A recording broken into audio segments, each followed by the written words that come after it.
Camera's coming in. There he is. That was perfect timing. That was perfect timing. That was pretty good. Brad is here. 5x5. Are you sure it's not 4x4? Could be 4 Nice by truck. 4. Toyota. Good. Hey, I love my Toyota truck. What is it, Sunday? I've lost track of the days. Good Sunday, everyone.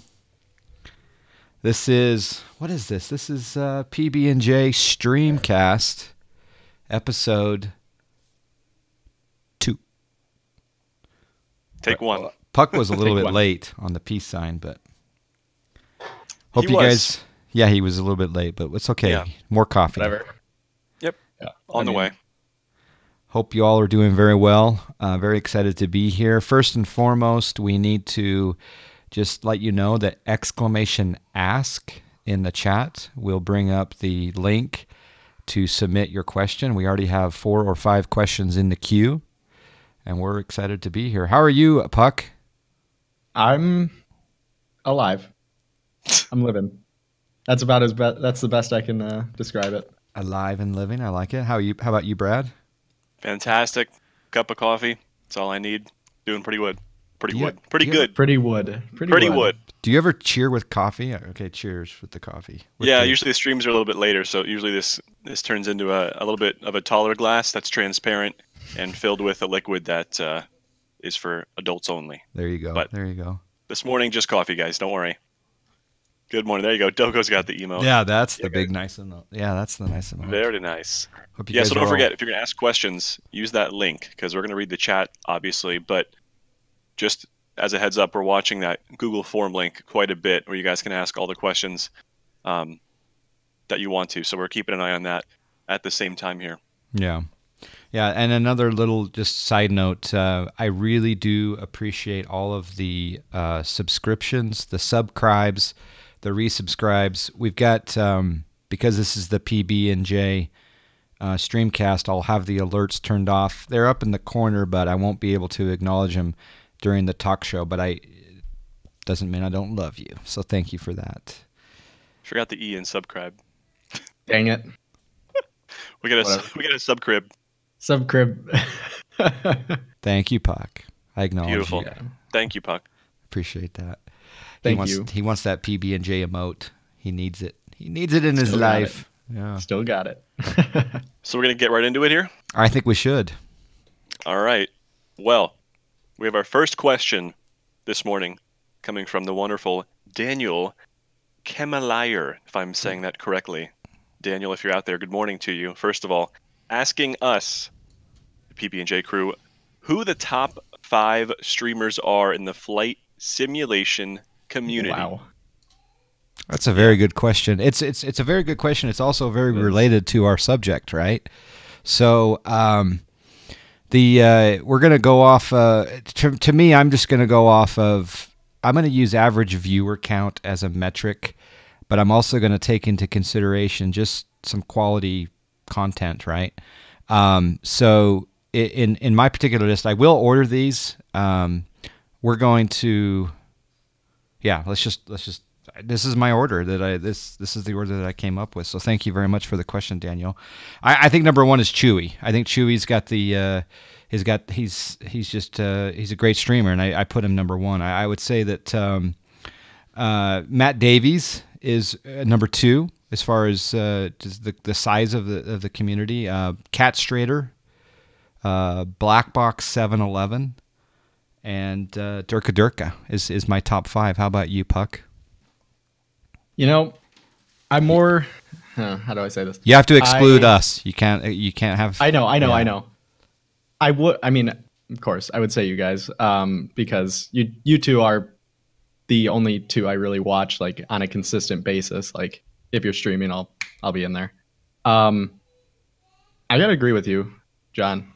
I completely agree with that.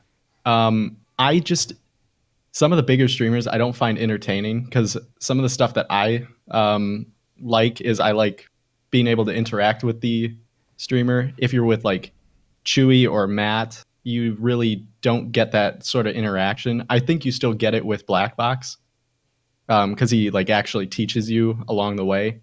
But I agree with you. They're definitely the top ones How about you, Brad? for now. Yeah, I'm going to be pretty lame here and say the same thing. I think it's the same people that you listed, but then again, that's just going based off the data and the metrics. But my personal preference is obviously different, and I don't watch all those people all the time, especially since they're live at the same times usually. But if you want to go based on data, I think those are the correct people. But if you're gonna, it's super subjective to ask who the top 5 are, because we're obviously 3 different people and we have different opinions, and watch different streams. So it's really tough. But again, just based on pure data, those guys are the largest in the flight sim community, and in my opinion. Yeah. And, yeah. I'm sure I do that watch many. all of them. Yeah, I'm sure that many of you tune in to all 5 there. So, but it sounds like all 3 of the PB&J are in consensus with the Chewy, Matt Davies, Black Box, 711, Cat Strader, Durka Turka there. So there are a few people that in the honorable mention spot. The guy that comes on, he maybe will do flight simulation every. I don't know how often he does it, but it's not like every day because he varies his games. But Jeff Faviano brings in a big crowd when he's streaming X-Plane 11. And so, but he's not what we'd consider a regular flight simulator. He's doing a lot of the Grand Theft Auto, et cetera. So, but yeah. Daniel, yes, thank you very much for the question. I see you here in chat. Yes, thank you. Welcome, Daniel. And also welcome Delta Tango, the other Daniel of the chat. DT. Good morning. We've got some Delta other Zero. great questions coming in. A couple of them that are catching my eye big time. We kind of skip around. There's a bunch coming in, but Puck, I know there's one that caught your eye. Here's a good one. Where do you see the future of flight sim in relation to VR graphics, weather dynamics, etc.? Anybody care to field that one? Well, I can't speak for VR. Brad, I think you can speak for that a little better. But when it comes to like graphics, weather dynamics, and stuff like that, I don't know. I'm kind of big into the whole like I want the sim to look amazing. So I actually purchased Xvision 11.3 version about 4 or 5 days ago, and I've just been tweaking with that. And I think I was starting to get a little like burned out of flight sim, but as soon as I purchased that and installed the tuner or the whatever the shader tuner, as soon as I installed that, it was like, whoa, okay, this looks way better. Graphics wise, I'd like to see them utilize, because when I Brad and I have this talk quite often. We were talking about like system settings and CPU and GPU utilization. I will max out my GPU before I'll max out my CPU, and I'd rather it be the other way around, because when I max out my GPU, I get those micro stutters, or I'll get maybe 25 FPS or 20 FPS. Like yesterday, I was streaming and I was at Reno, of all places, freeware airport, not many buildings around, and I was getting 20 FPS.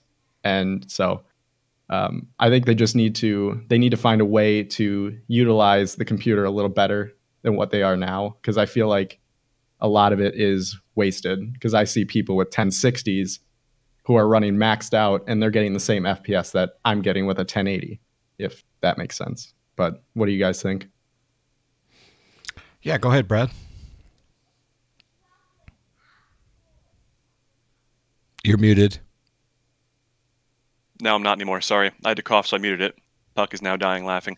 But I don't know. I think something caught my eye there. Karma says that graphics probably won't look much better, but hopefully will run smoother. Completely disagree. Look back, FSX 2006, where we are now in 2019.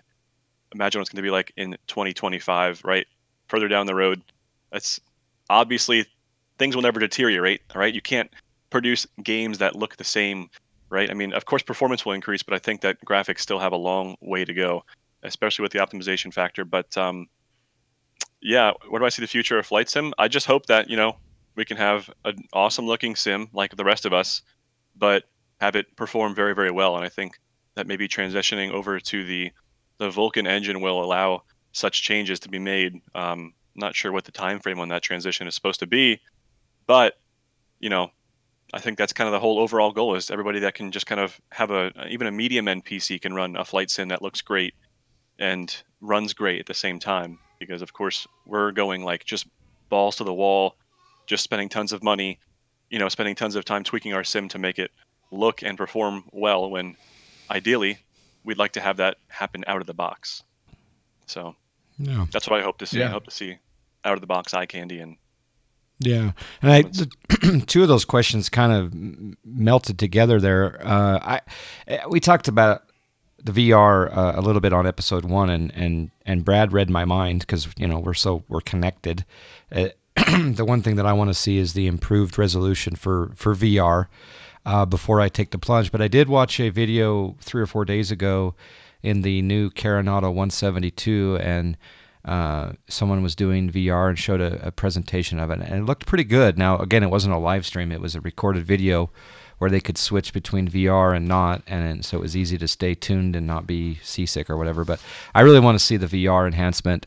As far as weather, I'm excited to see what X-Vision comes up with, but to be honest, at this present moment, I really am putting a lot of my hopes in Hi-Fi and Active Sky to make it so I don't have to have 3 or 4 or 5 different plugins or Lua scripts to make my clouds look very optimized. So right at this present moment, I am biased toward the Active Sky train, wanting to make it so I have the need for less and less additional visual enhancements, because as we know, over time, sometimes some plugins will conflict with each other, and some will work well with others while others don't. And I like to see some uniformity, but at the same time, I like to see the competition spurring the others to improve. So as far as the visuals, yeah, I see it getting nothing but better, and I think it's getting to a point where the two main sims for us hardcore simmers, P3D and X-Plane, I see that they're coming together very close as far as a visual. In my opinion, P3D still has the edge, but it's getting closer. So, and by the way. Yeah, sorry. Go ahead. I was just going to add, yes, someone said that Squirrel is definitely backing up just one question. When Squirrel comes into flight simulation, he pulls in the 7, 8, 9, 15, 2,000 people, and he's definitely the one of the biggest when we're lucky to have him under the flight simulation category. So I had to back up on that and give him some top dog. Yeah, mention. we're also kind of referencing based on people that consistently stream flight sim, as the question did pertain to flight sim streamers, which it categorizes the 3 of us at least, and the other people that we included. But obviously, there's more people outside the realm that obviously doing come aside. By the way, though, keep your eyes peeled for X-Vision. I have been taking some. Oh no, not X-Vision. Sorry, disregard. Back it up. 180. X-Enviro. That's what I was looking for. Too many X's, right? X-Enviro. Wow. I'll tell you what. Yeah, big time. Awesome. You're gonna love it. I've been seeing some really cool previews, and it is next level. So I kind of want them to jump into more of like grab 200 flight sim streamers and let them public beta it, because I see too many screenshots and not enough in the hands of people, and so I'm calling all devs out. Expand your betas. I agree. Yeah, it's really a lot, though. It's super, super cool. So that's also something that I've been thinking about down the road, because of course that's not going to be out for potentially a while. But some more questions here we have got. We kind of answered are you excited for 2019 for X-Plane, and why? There's a ton of great stuff coming out. I think there's no reason to ever look down on a year for X-Plane. Again, people are not going to stop developing products, right? Technology only gets better. Developers' skills only gets better. They acquire more customers. They increase their own revenue. So I think every year is always something to look forward to rather than down upon. So I'm excited personally. At least we have a lot of neat stuff. What plane are you or what add-on are you most excited for then? At that point, Q4 XP from Flying Jackal. I think that's like all I've been thinking about a lot lately, especially watching the streams and watching Val. and Jack work on that is super, super cool to, be able to engage like just through a stream, because nobody besides Todorico I've seen has done that in the past. But of course that, and then my second big go-to is going to probably be Nimbus, which hopefully he'll release Yes. like a lot of airports that are currently not covered by any other developer for X-Plane. So that's going to be super cool. We're talking stuff like Memphis, we're talking Charlotte, possibly Houston, Dulles. He's got a lot of stuff. There's at least 6 of them. So that's also a 2019 plan as well.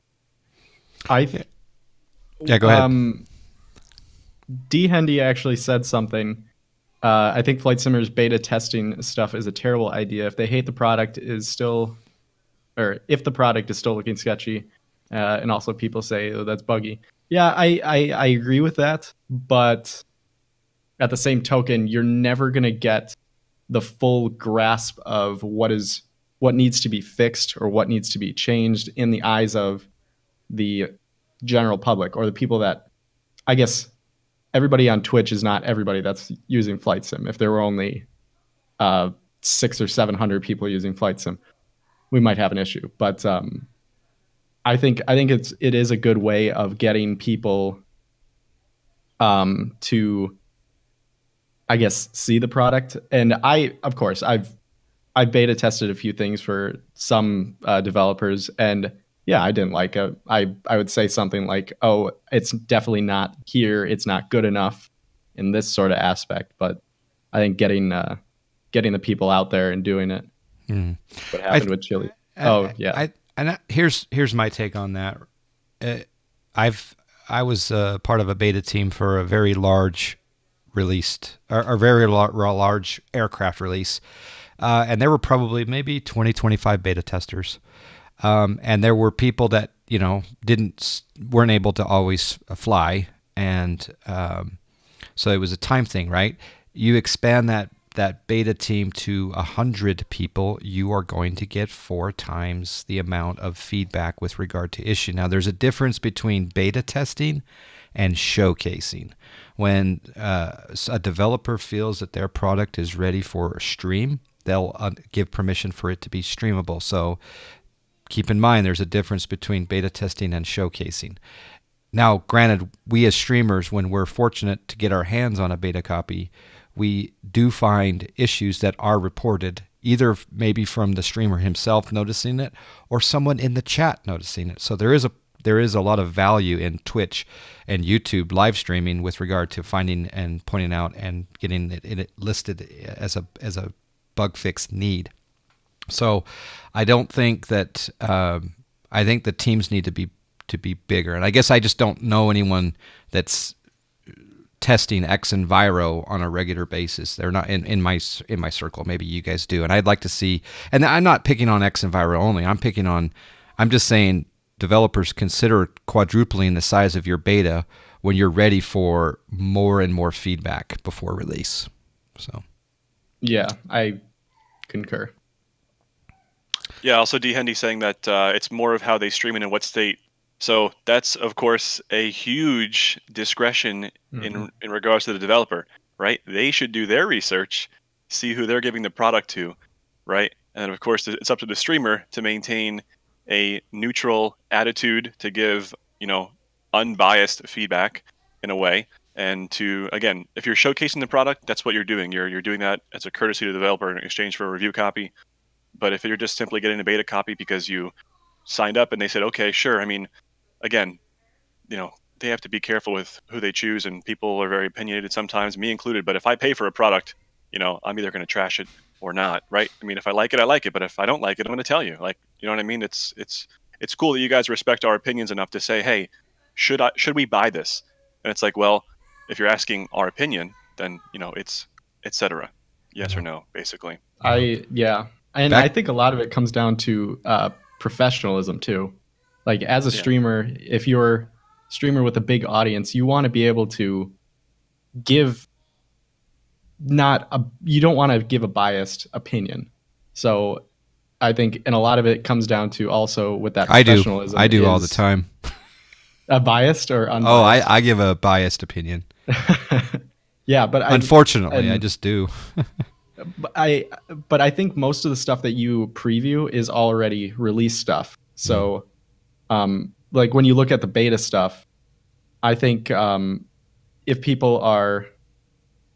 they want to give the best information for their community or for their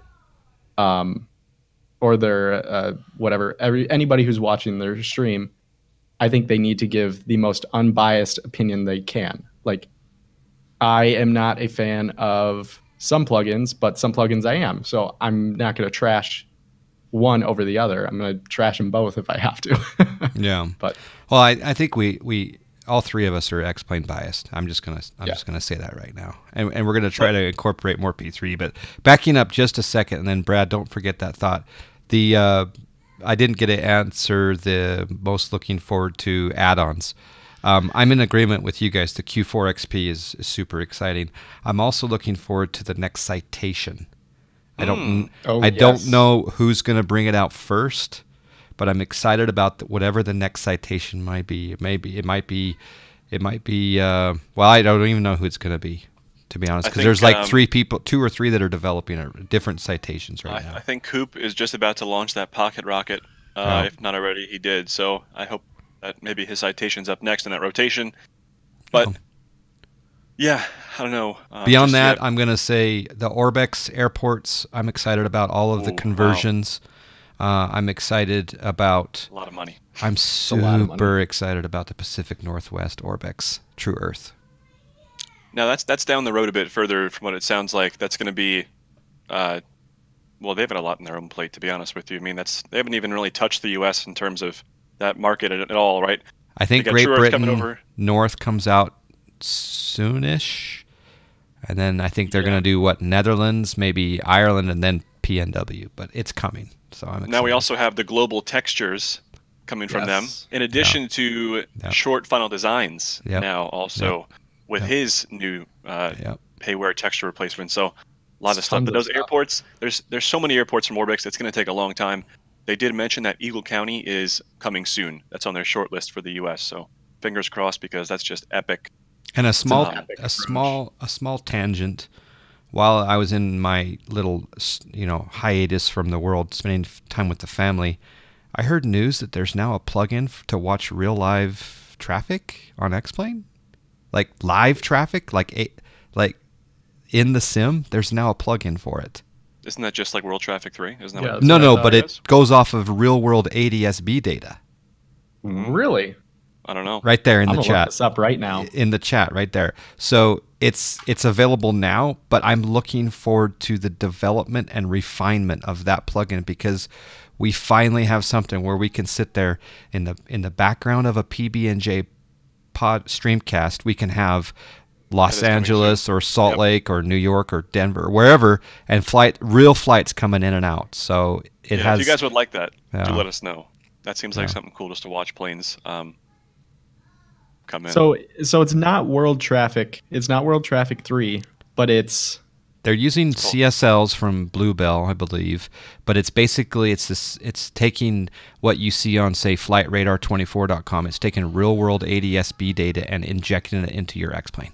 I think I found it. Live Traffic is an X-Plane plugin to show real-life traffic based on publicly available live flight data. Okay, yeah, so I know that's a bit of a tangent away from the questions, but I wanted to put that on everyone's radar so we can... what were you going to say? Go ahead, Brad. Oh, I was just going to answer the next question here. Okay. What add-on would you like to see that currently does not exist? GSX for X-Plane, right? Yeah. You want to go even further? We've got everything we need up in the air. Now we're lacking on the ground, right? We've got the air traffic control, right? We've got the systems down in the aircraft. Now we need to really make it worthwhile, because to be honest with you, I'm pretty sick of just sitting there in such and such aircraft and just punching a couple numbers and hitting a set button, and there's the load, right? I mean, GSX takes it to a whole other level with icing and boarding and deboarding and real time and real length refueling and cargo loading and stuff, and then having the ability to interact with your FMC in relation to that. There's like a whole other world, basically. So I'm hoping at some point to have some type of plugin similar to that would function, because of course we have the jar ground handling services, which is cool for eye candy, but unfortunately, unless you own a jar aircraft, it doesn't actually serve any purpose in terms of payload and fuel. If we could clone Todorico, we could have that GSX XP. We'd need about 6 Todoricos in about a month, and then all of a sudden we'd have a perfect complete ground set, animated and everything. Because for me, better pushback is the king of pushing back. So whatever GSX equivalent that came, it better either be as good or incorporate better pushback, in my opinion. And how about you, Puck? Yeah, I agree with that. I'm being lame again. GSX would be pretty awesome, because I was flying yesterday and I sat on the ground, and I think I did the fastest ever setup of a 320, because I had to restart the sim like 2 times. And I think I set it up I timed it. It was like 4.5 minutes. Just like from battery start to pushback was like 4.5 minutes with a full route and everything. But to get that like realism, it would be kind of nice to have people boarding, having all the trucks come up. If you're in cold weather, get the icing or the de-ice. I think it's a really good, because like Brad said, we got everything in the air is fully covered. We got Active Sky, we got X-Enviro, we got I forgot what the other ones are, but when it comes to like ground handling stuff, I think, although better pushback is fantastic, I think we need a little bit more when it comes to it. Yeah, definitely. I want more for sure. I would say the add-on that doesn't exist now that I would like to see happen is the connection between P3D X-Plane into Truck Simulator and other sim platforms. I want to fly. I want to fly my plane to the golf course and then play golf. And then I want to get on my private jet and fly over to my semi company and take my truck home. Sounds like The Sims. It's going to come together. It's all going to come together someday. Anyway. That would be a game or a sim, whichever you prefer. I think that would probably take up at least a good portion of your entire day. It would be amazing. Prozac also says CP DLC would be great. Yes, I would definitely like that. All right, moving on. We've got a bunch more. Here's a good one for you, John. This is gold. Would you prefer a capture card with OBS versus doing it directly from the computer? If so, which would be a good one to get? Let me see if I can understand that question. That's at the bottom here. So Homie Live is asking, is it better to use a capture card in relation to streaming, or should just directly from the computer, basically, what you're doing now? So I think ideally, if you are in a position where you are needing an extra 10 frames, streaming PC is your answer. Now, I will say that I have gone from a streaming PC back to a single PC, but I've also boosted the PC to, it's got almost the highest spec you can have right now. So I don't have a frame problem right now. But if you're running something where you're in your particular set environment, and you only have 20 frames, then you might want to consider a streaming PC. But you also have to realize that you're going to start running into problems with audio, and you're going to have to do a lot of tweaking. So if you enjoy the tweaking side of broadcasting, go for it. And if you need those extra frames, go for it. Enjoy it. As far as a card is concerned, my current recommendation is the AverMedia 4K capture card. Regardless of whether or not you have a 4K screen, get something that's scalable for the future. Now, we all know the Elgato's 1080p card is great, and then Elgato has a 4K capture card as well, but it doesn't pass HDR. So right now, AverMedia 4K capture card. There you go, homie. Question answered. I don't know if Puck, you have any experience. I don't. I had, like when I first started streaming, I did have, I think it was the Elgato HD60. And I mean, it was wonderful, but then I moved up to the 144 hertz monitors, and whoa! And you can't close the door. You can't get 144 hertz through an Elgato. So I've actually used also there's a NDI plugin for OBS or the OBS Studio, where you can stream it over your live net or over your network to a separate PC in as long as it's on the network, and actually have that PC encode. And the only thing you need to have for that PC is an internet connection. And I've used that a few times. It works wonderfully. It's same quality. I'm just having a hard time with it right now because the second PC that I have in here is hooked up to the wall. Like I think it's called power line. So I'm not able to transfer it, which it's whatever. My PC performs well enough for it. So exactly like John said. Yeah. I think we'd all like to have 60 FPS while streaming, but it's not really a reality. But at the same time, we're all struggling with not having 60 FPS constantly. So let's just enjoy, our misery together, I think is the best option there. Another question coming out here is, with the price of flight sceneries constantly on the rise, do you think we'll get to the point where airports start costing the same amount as aircraft? And how much is too much for airports? Good, excellent question. We touched on this last episode in regards to prices, and people kind of had mixed opinions. Some people said, yeah, jack them up. People said, no, drop them down. I've been seeing some interesting comments on the forums in regards to prices lately, and people are actually upset. There was one person in particular who I guess paid around $40 for X-Plane, and then he was upset because the add-on for it cost $20, and he thought it was more appropriate to have something about $495, which we know, of course, is not really, viable in a flight sim market. We're just still so super small that it's hard to, have tons of cash flowing through and pumping out these sceneries. Because again, I don't develop sceneries or aircraft, but I know they take a long time to do. It's not easy work, and you're not getting paid during the time that you're working. So, you have to make up and kind of, unless you work for a company, I guess, then you're maybe getting paid. But if you're a developer, not a lot of cash flow going on until the product drops. But I have seen some pretty expensive sceneries. I bought the Airworthy Designs Juliana scenery. I think it was $32. It's the most I've paid for a scenery now. Yeah. Worth it. Cool. It's awesome. But they're getting up there. I think P3D has even more expensive sceneries. Yeah, and I just saw what Prozac said. He said, if you want quality product, you're going to have to pay for it. I think the best example I can see is the TBM 900, the Hot Start TBM. It is, what is it? I think it's $64.99. That's the base price. Well, that's the original price. So it's $64.99. And that's mind you, that's a general aviation aircraft. I've not seen anybody complain about that. But then you go to the Flight Factor 320 and people are saying, oh, why is it $90? Why is it $92? It's not worth that. Well, it is worth that because of the time and effort that they put into it. It's a bigger airplane. It's a more advanced airplane than the TBM.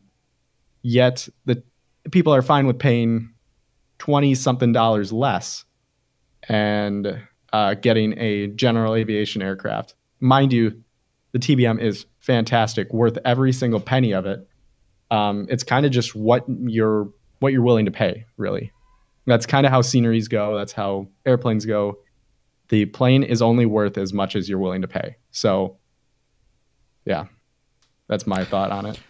Yeah, I'm all in favor of prices being set at the optimal point where developers are motivated to do it full time. And also, because there's a balance, right? You get up to a certain point. Well, Cincinnati may mean a lot to. We dropped. We lost Brad. Oh, there he is.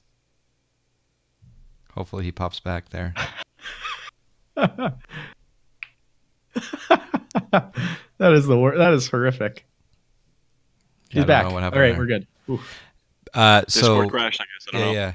So obviously a Cincinnati airport means more to a guy who maybe lives near Cincinnati or is in the region, right? So he may pay a little bit more, but maybe it's not as important to me. So there comes a point where the price becomes like, well, how often am I going to fly there? Is it going to cost me $5 a visit because I'm only going to visit it, 3 times a year. It all depends on how often you're going to visit that. And again, the developers have to keep that in mind. What's going to get it out there in quantity, because the labor to develop it is already set. The labor cost is already set. What's going to be the price that brings in the most revenue so I can continue to develop? So, yeah, easy enough.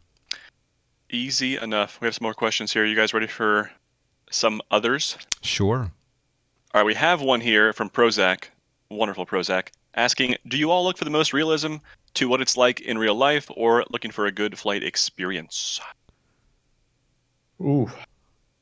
I go ahead, Puck. I got an idea of, go ahead.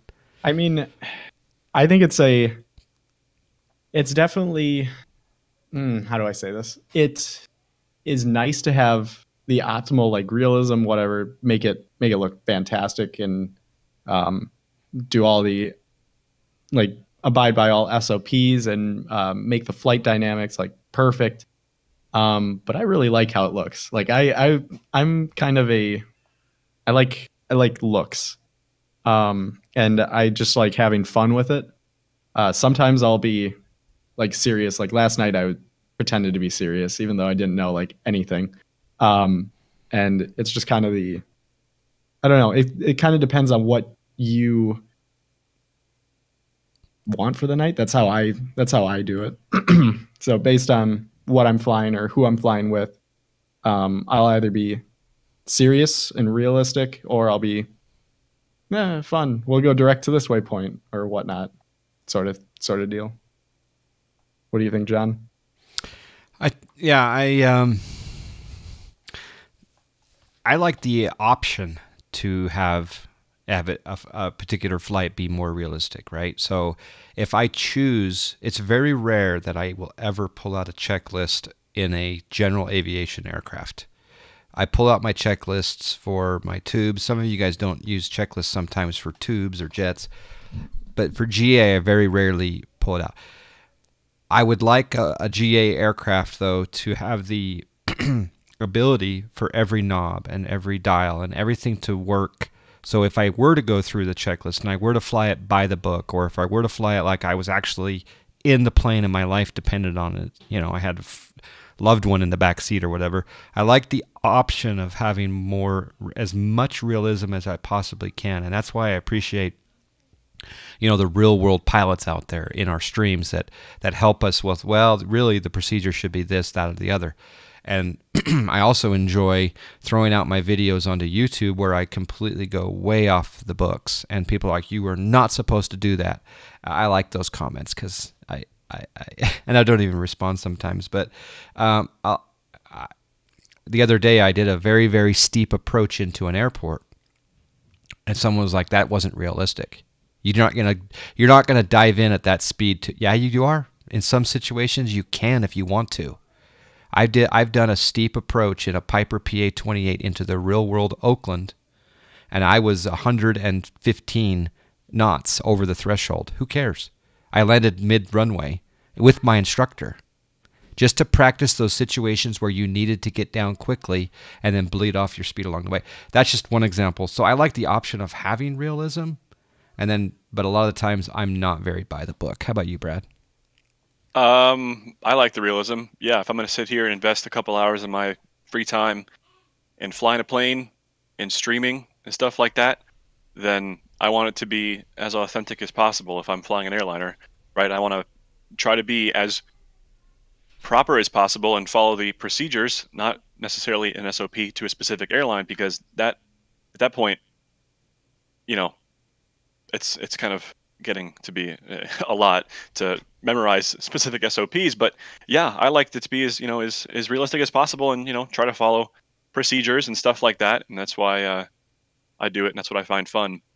So I enjoy asking you, both of you, a particular order of procedure, for example, in the TOLUS. So I love the fact that some of us are more SOP related than others, or even specific to that particular airplane, not necessarily an airline's SOP. I Yeah. love the fact that some people are more so that way than not, and I know who to go to say, hey, is this the way we do this? We can ask a Fly Purdue a question about the overhead in the Airbus, so we can ask Prozac, about the overhead in the 737. So Yeah, I'm pretty big into the realism stuff like that because I enjoy the feedback, and that's one of the reasons why I sim, right? I want to see what it's like to mimic a flight from such airport to another airport in the aircraft. And if I'm just going to get up and go and start the engines and fly, it's like, I don't find that personally satisfying and as a good use of my time. So I don't ever just really do it, like even off stream when I'm flying with you guys or just by myself. Like I do the same stuff I would on stream. I'm not just like getting up and going and then, see ya. That's what I find fun, is just being as real as possible. So yeah, that's about it. I agree. Puck, do you see anything that sticks out there you want to go to next? We kind of talked about this a little earlier. St. Wolfric asks, if you had $1 million to invest into a flight sim venture, what would you do? Oh. What would you do for components? What would you do for sim? What would you do? I know my answer. I already know my answer. I know mine too, yeah. What? If you just got $1 million right now, Yeah. you both Right know now, exactly what you would do with your sim? You wouldn't be like, you wouldn't, really? Yeah. You can only use one sim. And you have to spend it before the end of the year. No. There is no one sim. Yeah, wait, what question are you reading? No, I was trying to make it. Additional parameters. No, yeah. I would take let's say you couldn't spend $1 million on your own situation. It had to be an add-on benefit for the community. Wait, hang on. Yeah, St. Wolfric as a business venture. Yeah, there we go. Yeah, I would. That makes sense. Thank you for clarifying. Yeah, it would be. Oh, okay. All right. Well, then I understand that. Okay, I would. Yeah. I would either buy FS Economy, or I would start a new one. Of course you would. That'd be fun. No, that'd be interesting. I'd spend $1 million on the development and the back end and just the overall look and feel. I would modernize it, and I don't know if they would be willing to sell at a certain price, and I don't know what it would be worth. But I would do an overhaul of FSE. I love FSE, by the way. I would love to invest in developers, right? So I would say, here's $250,000 to such and such company, right? Of course, with all the legal contracts and bindings and all that sort of, fancy pantsy glue, but really just kind of pump the money into them and say, hey, here's the cash up front. Why don't we, if this is what you need to keep working and make this your full-time gig and hire more people, here it is. Now let's get some more stuff out the door, right? So kind of just really help boost that up and kind of jack up production from developers, basically, and maybe encourage them, some from P3D, to come over to X-Plane as well. So it would be the Brad M. Venture Capital Fund. Yeah, but I mean, I like that. Yeah. Okay. I wouldn't be in it to make money. I would just be in it to simply, yeah. sound selfish, but hey, I want some more planes. But in order to continue it, you would have to make money. Yeah, that's true. Well, feed the train. Yeah. If it was like, if St. Wolfric says, here's $1 million, Brad, I'd be like, great, here you go, guys. But if it was like, hey, this is your $1 million, then I would like to maintain at least some sort of profit, or at least just a neutral revenue, right? Just to kind of, yeah. I think, I'm a little biased. There really are no good Beechcraft products in The Sims. So, there's a good one. You just need better. I want better. Yes, I want optimal. Are you biased here? A little bit. No, I mean, I honestly think I'd like a good Baron. I'd like a good A36 Bonanza, a good F33 Bonanza, a good V-tail Bonanza. Those would all be great for X-Plane. So I'd probably invest in like a company that would be able to develop those. Aerobask makes fantastic GA airplanes. So if I were to say, hey, I will give you $500,000, $750,000, $1 million, whatever it is. I don't know prices of how much it costs to develop, but If I said, I will give you this much if you create a Baron 58, a Bonanza 836, a Bonanza F33, and a V35B, go make it happen. That's what I invest in, because I love Aerobask's products. They're fantastic. Get A2A to come to XP. Not a bad idea. They're pretty good. Well, the first year, speaking of A2A, the first flight sim con that I went to in Hartford, I walked up to Scott of A2A and I said, X-Plane? His words were never. The next year, what he said, yeah. And then at Expo, yeah, we're looking into it heavily. There we go. So love Scott. I love A2A. It's crazy how far X-Plane has come within the last year. It's nuts. Yeah. All right. Speaking of okay, if I didn't spend all of that $1 million on the FS economy, believe it or not, I would fund a small little development effort to incorporate into P3D. Yeah, you heard me correctly. Don't look at me that way. I would incorporate inside of P3D with no add-on. I just want the camera views to be the same as X-Plane.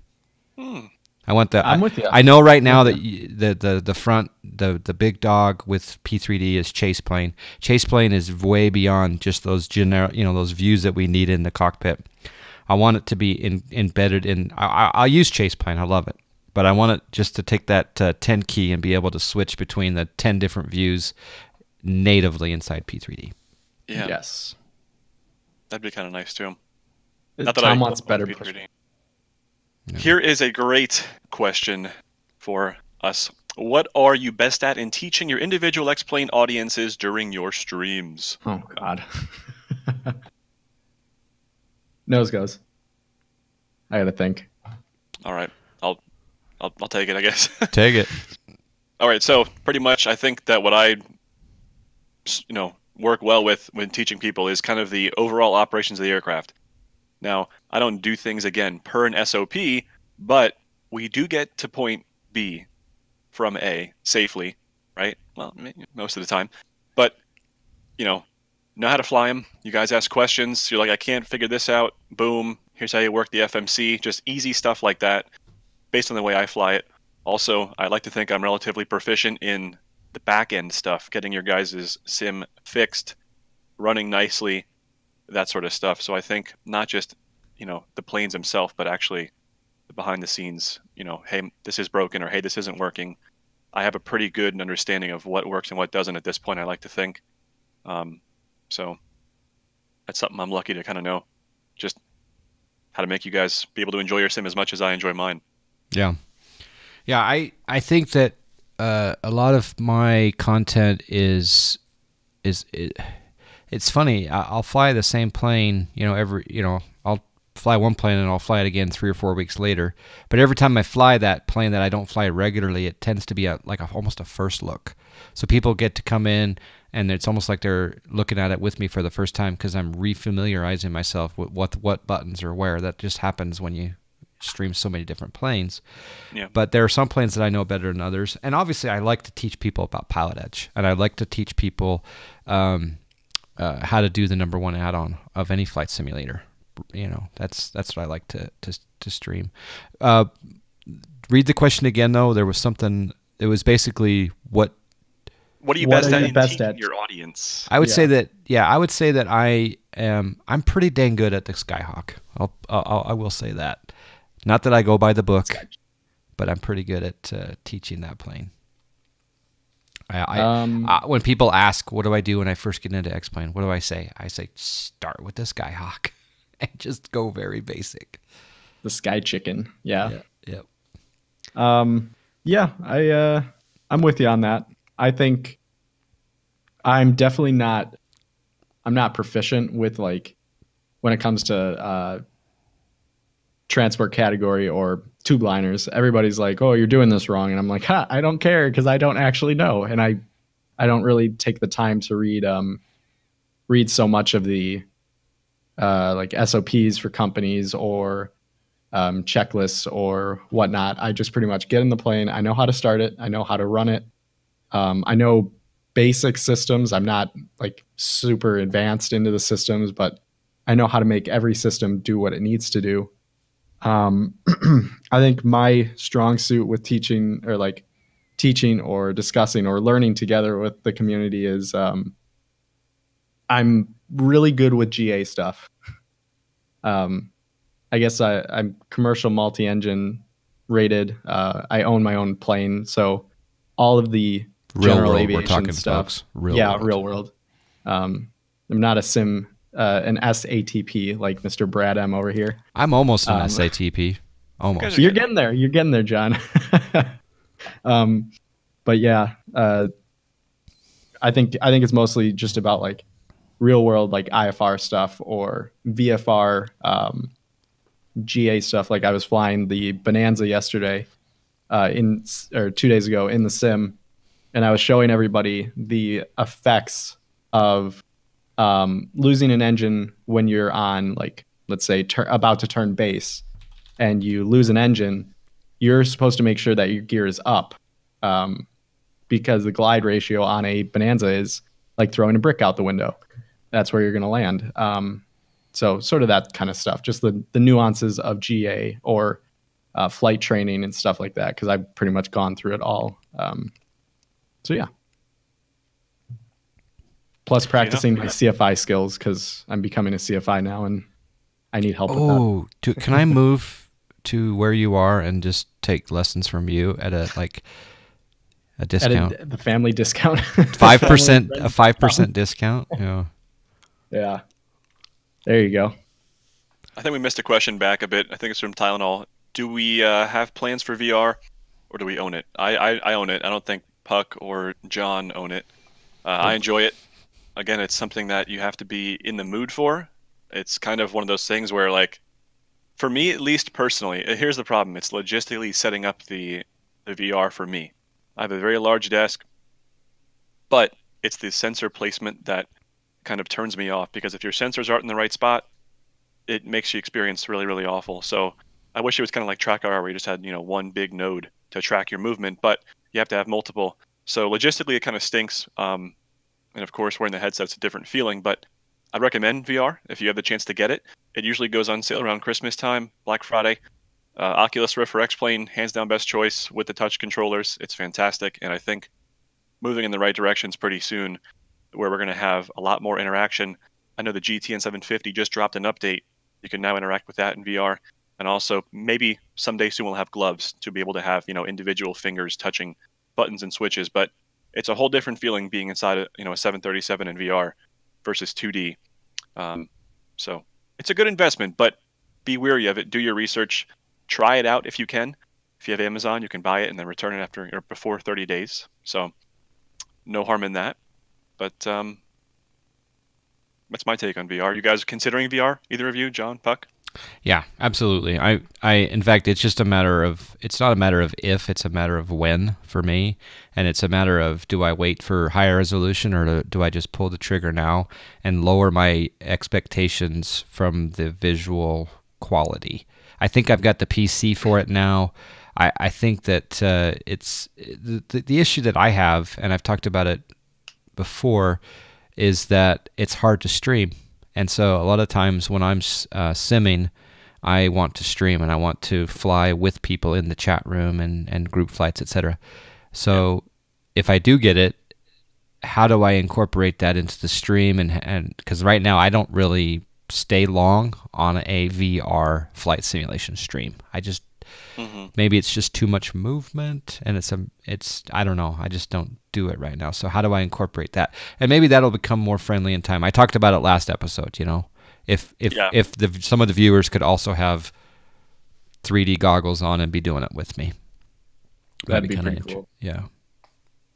Puck, you considering VR at any point, or is it just something that you're kind of like, well, I have a real plane, I can do it for real. Why should I spend $400 on a headset when I can go spend $400 on fuel? Yeah. Like everybody says, everything has its price, right? I think VR at this point in the technology for VR it's fantastic. Resolution, it's okay. It's not great. It's not horrible. But at this point, I would much rather go out, and I'm going to be getting a new interior in the Bonanza at some point, and that's not cheap. So I at this point, I'm trying to not spend so much on hardware upgrades and stuff like that. I mean, I just bought new RAM for my computer, but it must be nice. Yeah, it's sort of one of those things where, do I need it? No. So I'm not going to buy it right now. I think if the technology advances within the next few years, I think it'll be a definite buy. But other than that, probably not. Yeah. It'd be great to have high resolution, but of course, I'll tell you what, even right now, again, I have some stuff in my sim that takes up a lot of resources, but VR and DCS is unlike anything ever. I can't tell you how cool it is to fly a helicopter, to go run missions in an F-18, land on carriers in VR. It's unreal, to be honest with you. It's super, super cool, and it gives you a different perception. It's like almost like a sixth sense that you have when you get inside the headset. So it's really, really cool. To have, but yeah, it just takes, I think we need some time for VR to kind of get a bit more optimized, because I have some pretty terrible frame rates in occasion in X-Plane. So high resolution would be amazing, but I'm pretty sure that none of us or anybody in the world owns a PC that can really handle like what we're asking to do, right? We're still in OpenGL as well. So I have to say, everyone in the chat, I'm really enjoying your content, and I think when the same thing is happening for you, Puck and Brad, when one of us is speaking, the other two are reading the chat and really taking in all the comments. So I do appreciate your participation there. Because we may not respond directly to you doesn't mean that we're not reading it and enjoying the conversation. So Grau Adler, of course, says that I have the Oculus Rift, and just as Brad said, once you put it on, jump into 737. It's by hands down worth the purchase. So stuff like that stands out to me. Okay, Professor Binkleton, 2-year chat badge. I gotta say thank you for that. Yes. There were a lot of subscribes that have happened so far. I appreciate all of those, but the 2 years stuck out there. St. Wolfric is considering an RV more than VR, so that's very good. Too much wine, it sounds like. That's funny. Did Actually, you speaking of St. Wolfric, I have a question from him ready, but go ahead. Let's hear it. What are you saying, John? Oh, I was just saying, Puck, did you change the title there? I did, yeah. I think when you switched over to Microsoft, it switched back to 1. I didn't know if this was 1 or 2 or whatnot. Oh, perfect. Okay, yeah. Since we technically are on 2. No, thank you very much for that. I appreciate that. Yeah, no worries. Little behind the scenes production talk right there. Another question here out of St. Wolfric. Very important question. Not to flightsim, well, kind of, but to us. Will PB&J ever have a guest, and who would be on the desired guest list? I think the short answer, short and sweet, is yes. This is only our second episode, so we're trying to kind of, get our foot in the door here. But of course, we are going to bring guests on. Not every show, as that's not the true intention. But when we have people who either come forward or who we ask, like developers for payware, even just viewers or other streamers, it'd be great to have them on here as well. So it's in the the plans for the future, but not every episode, right? Otherwise, it would just be an interview stream, basically. Am I correct, John? Does that sound? That you're spot on. Spot on there. I was thinking that it would be something like maybe every third episode, maybe every fourth episode, possibly. We gotta balance it out. We also have to talk amongst ourselves who we think would be willing and who would who I have a lot of people in my head that I would like to bring on. So will, but that's a great idea. Someone even said it in the forum here. Q8 pilot. He's not a live person, but I would love to talk to him live, and have us three talk to him. That would be a win-win. But there's a lot of people, and sometimes we'll be able to incorporate the audio only, and then sometimes we'll get people that we can have video of as well. But I think the first probably ought to be a developer, is what I'm thinking. So they must be sick of us already. They don't want to see us anymore. They want to see other people. I get it. It's cool. It's fine. It's whatever. Episode 2. fine. We don't need to respond to this, but I'm just going to point this out. If you guys submit something that's pointed directly at a channel or a certain person, we're probably not going to respond to it. So there were 2 questions about opinions on Flight Sim Best. So we're just not going to respond to those because we're going to try to keep our opinions of things or of people or channels out of it. So if you make it very open-ended, what do you think of montages of flight simulation? Maybe we'll answer that, but yeah, we're not going to go into certain people. So there was an interesting second part of that question with regards to the logo. Wasn't that interesting? Oh, geez. I saw that. Anyway, okay. Yeah, good. Distract from that. Good stuff. Distract. Yep. Here we go. This is going to be an excellent question. Have any... Well, no, a new question just popped in and made me miss it, but do any of you have your PPL? If not, do you have an appetite to pursue it in the future? I think, Puck, it's pretty obvious you have your PPL. But the question is, I mean, where do you go from here? What does your appetite tell you to do? What's the next step besides what's after, the prop jobs? What and also paint me the picture in 15 years. Paint me the picture as well after you answer that.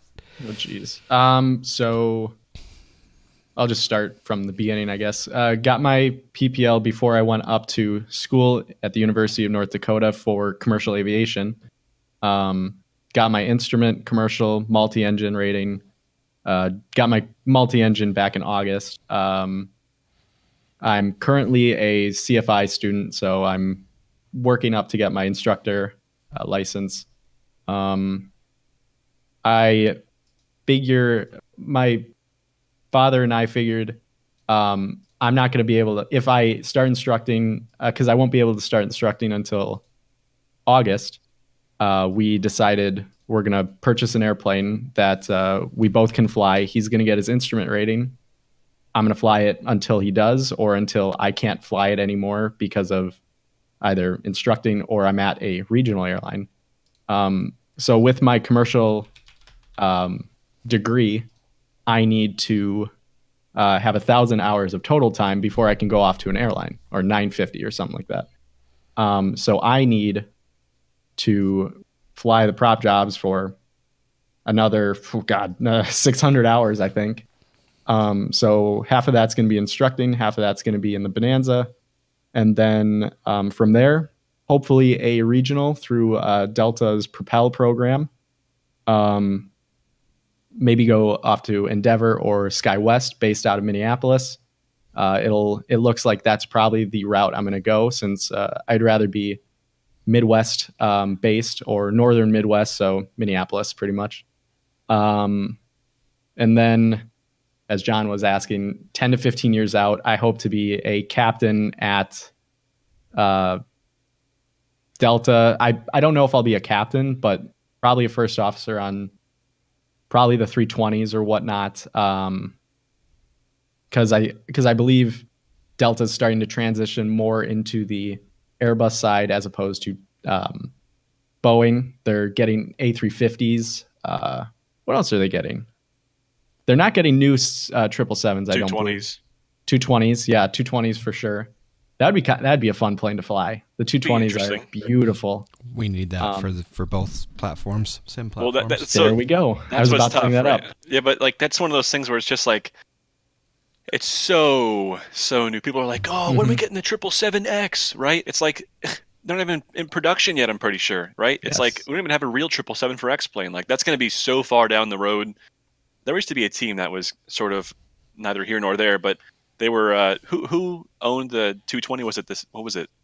Bombardier? Yeah, Bombardier. CS something, right? CS 100. Yeah, CS. Yeah. I thought it was 100. Somebody was supposedly making that for a while, but I guess that company or team of people just kind of dissolved. But it'd be super cool to see. But it's one of those things where until like they have all the data, until they can get people who have access to these aircraft, like it'll be a while. It'd be super neat, You but can tell we're excited that we totally went off the question to talk because all of our eyes just were like, yeah, 220. yeah, it'd be neat. I mean, that's Yeah. something that'd be super cool. But Yeah. All right, there's a lot coming up. PPL for you, Brad. I don't know. Maybe. Yeah. I mean, not in New Jersey, really. I mean, maybe. I don't really. I mean, I don't know. It's expensive. That's Yeah. that's fine. The price is okay, but if that's what I really wanted to do, I would definitely make it happen. The issue being, it's just like Yeah. I don't know. I'd rather do it in California, for example, than in New Jersey, right? New York airspace. I get there's a whole Josh Gibbs and I had to talk about this. Basically, run some cross country flights. Take Mrs. M out, stuff like that. It'd be a fun time, but I'd like to do it somewhere like in SoCal. So I mean, if I ever end up out in California, maybe I'd pursue it later on in life, maybe sooner rather than later. But yeah, if I want to do it, I'll just do it.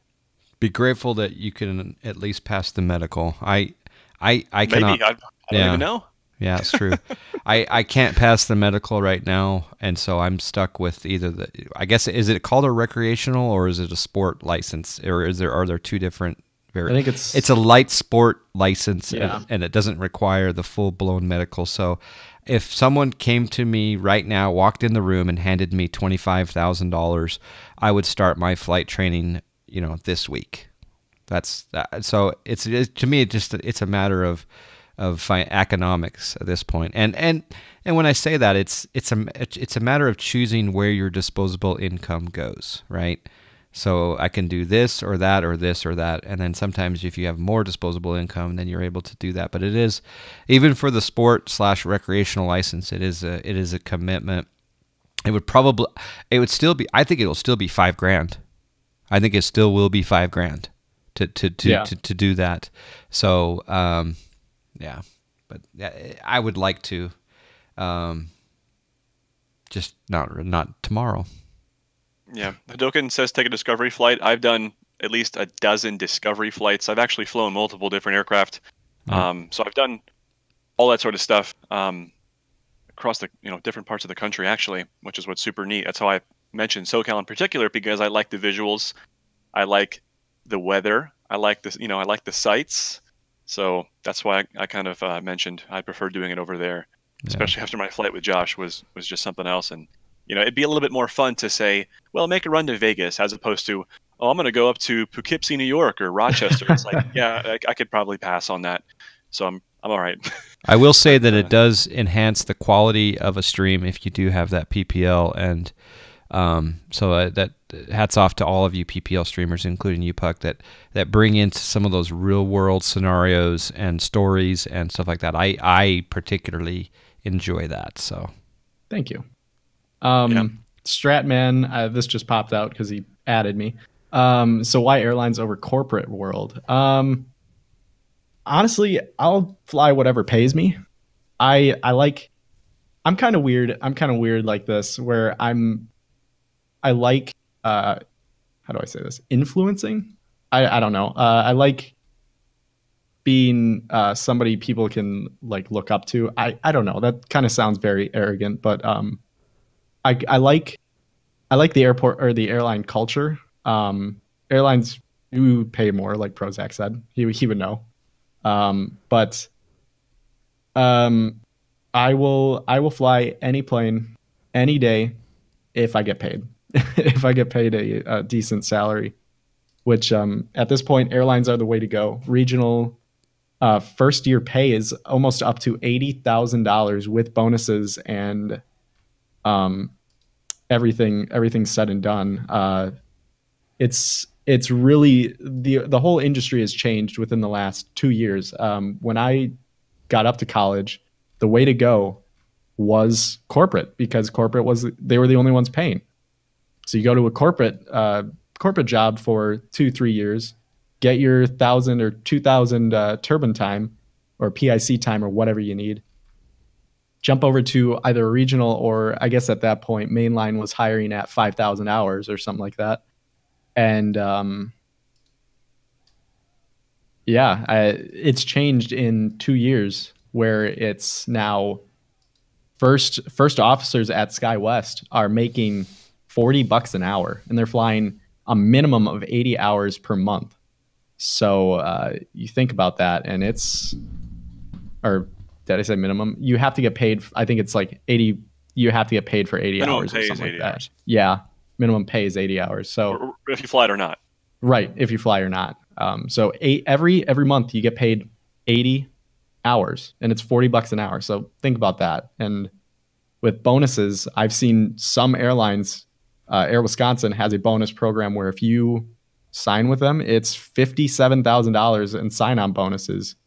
You can either take the money right away, but you have a 2-year contract, or you can defer the money, where you can only do a 1-year contract and only get half of it or whatnot. So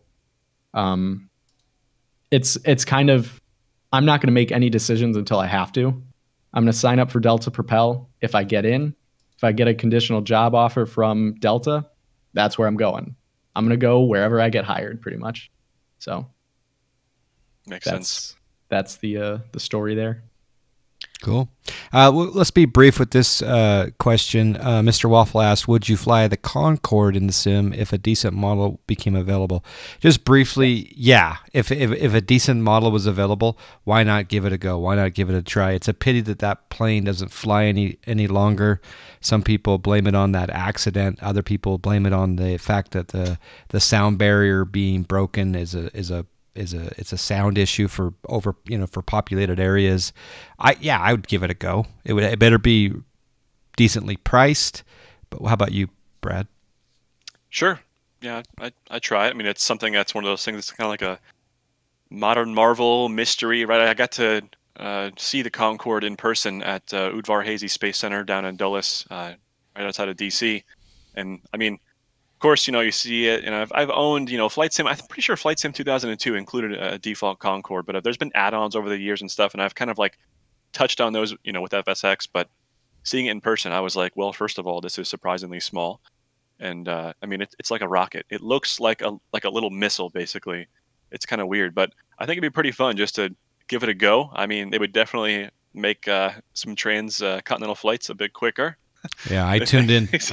I tuned into a Sorcerer Dave stream where he flew the Concorde, and it was actually enjoyable. It wasn't on X-Plane, and someone just said the Kolamata, or how do you say that? Kolamata Concorde is coming in March. Yeah, be worth a shot. How about you, Puck? Yes, I've always admired the Concorde. It's one of the most beautiful. It was my laptop screensaver for probably 2.5 years. It's the most iconic plane I think that was ever created. Everybody knows what the Concorde is. It's similar to everybody knowing what the 747 is, except for some toy companies as the Airbus 747 or whatever. I think, or I guess a few years ago, about 6 years ago, I went to the Duxford Air Museum in Duxford, England, with my grandparents, and they actually had the first supersonic Concorde. I think it was the first one ever built, actually, the prototype.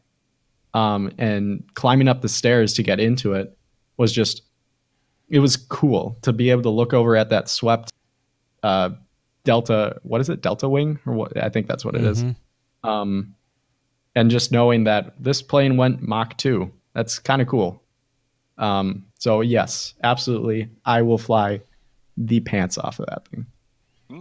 Fly the wheels off of it. I hope that new one coming out is a good model. That'd be great. Yeah. Yes. Interesting to see. I mean, it's tricky, right? There's not a whole lot. I mean, there's data available, but it's like one of those things that I'm pretty sure no one's really produced. It's not even going to use the word that starts with an S and then the other word that starts with an L, but to produce a accurate modeled Concorde, right? It's like if you're doing a 747, you can ask 747 pilots, but it's going to be maybe hard to find real world Concorde pilots and say, hey, test this out for me. Oh yeah, this is how it flies, or this is how this works, right? It's going to be based on a lot of research. I think it might be kind of difficult. Yeah. But hey, more power to them. Good luck. I would love to test it out. And again, if it's like $60-$70, I may have a hard time biting the bullet unless I'm assured that this is as true to life as we can possibly be within a reasonable sort of margin, basically, right? Yeah. Because again, we're going to get in that whole thing where it's like, yeah, I want a plane that costs $30, but the real one costs 120. Yeah. One of those deals. So. All right. Do you guys show, if you refresh your question page, do you show a total of 5? Yes. I do. Okay, yes. good. I just want to make sure that's being dynamic. So great one from Dogo. Ortho tips and tricks and gotchas. I've got a couple of them. I got something new up my sleeve, by the way, thanks to Mr. Torbinator. My big thing now is I'm trying to take a peek at my curve tolerance, because the lower you set your curve tolerance when you build your base mesh in the ortho system, the more taxing it is on your CPU, because you're drawing more triangles, right? So if you have your curve tolerance, which is default 3.0, and I set mine to 1.0, it makes the mountains and all the kind of ridges and valleys look a lot more, smooth and uniform. But I'm starting to think, hey, is this curve tolerance that's a bit lower tanking my frames? I'm considering rebuilding my ortho in some areas with a lot of mountains, but I don't have too much experience with ortho besides just hitting the buttons. Whenever you find that optimum balance of settings, that please just give me a screen capture of your settings, because you can literally tweak. And so just recently I started using 1.30, and I removed all of my ancient ortho, but there are so many places that my old stuff looks better. And so yeah, I want to find the ultimate settings. I leave most of everything on default. I would say the biggest trick that I can say with regard to building ortho, one, go to X-Plane if you're on P3D. P3D, if we could do ortho building in P3D, that would be phenomenal. You can. But I would say, can you? Like with a GUI and everything? They came out with it. Yeah, they came out with it, but I'm pretty sure, as far as I'm aware, you still cannot build overlays. So it's great if you're flying over the central U.S. on a transcontinental, but there's no houses, no trees, and no roads. Oh, okay. All right. Yeah. Well, bring that into P3D. That would be awesome. I would say the biggest trick that I would pass on to those of you who want to experiment in the ortho magic is, don't be afraid to go over the same tile with multiple different sources and multiple different options. Before you choose one direction or one setting of options, burn the tile 4 different times, 4 different ways, and then fly over the tile for an hour on each one, and then you have a good base. Don't be afraid to try, different ways of creating a tile. That's my number one tip. Makes sense. I agree with that.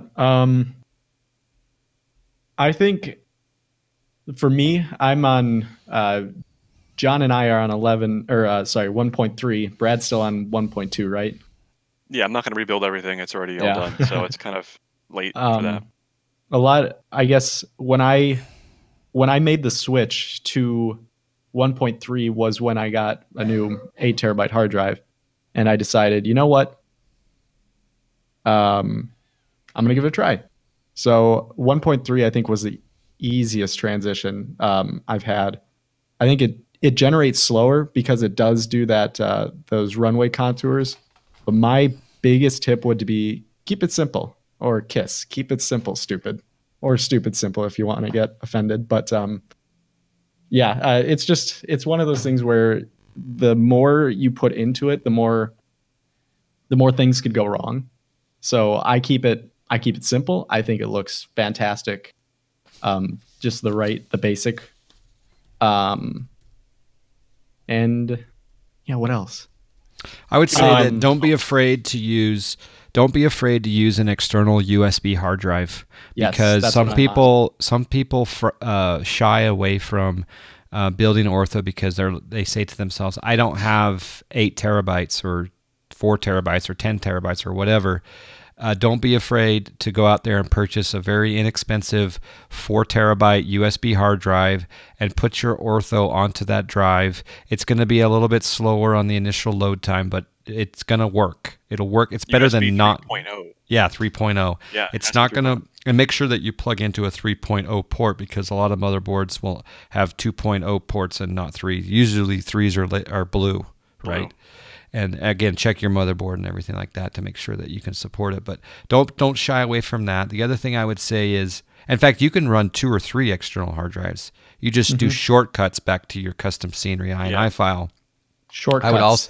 I would also say if you're going to generate orthophoto for Europe, don't bother generating overlays. It's not even worth it. Why is this? Because you use world to X planes X Europe, and it's didn't think about that. I just removed that. Yeah. I couldn't. I can't stay in X Europe anymore. It tanked my sim. X Europe for me builds all of my ortho for me, all the buildings and everything.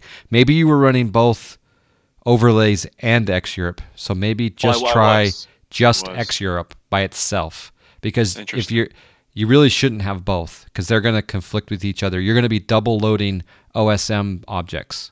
Yeah, the frames are down. Yes. Minimums. Yeah.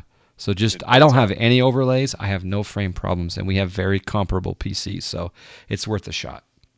That thing is very dense. Also, by the way, another tip, actually 3 tips, I think. Build your overlays based on HD mesh in the US. If you want the most amount of autogen possible, download HD mesh and build your overlays off of their OSM data. You can do that in conjunction with something like US West Real Life, which will give you a ton of autogen, which I guess maybe now I should reconsider not doing that, John, especially since you're mentioning the X Europe. That's kind of the same thing as maybe I should have one or the other, basically.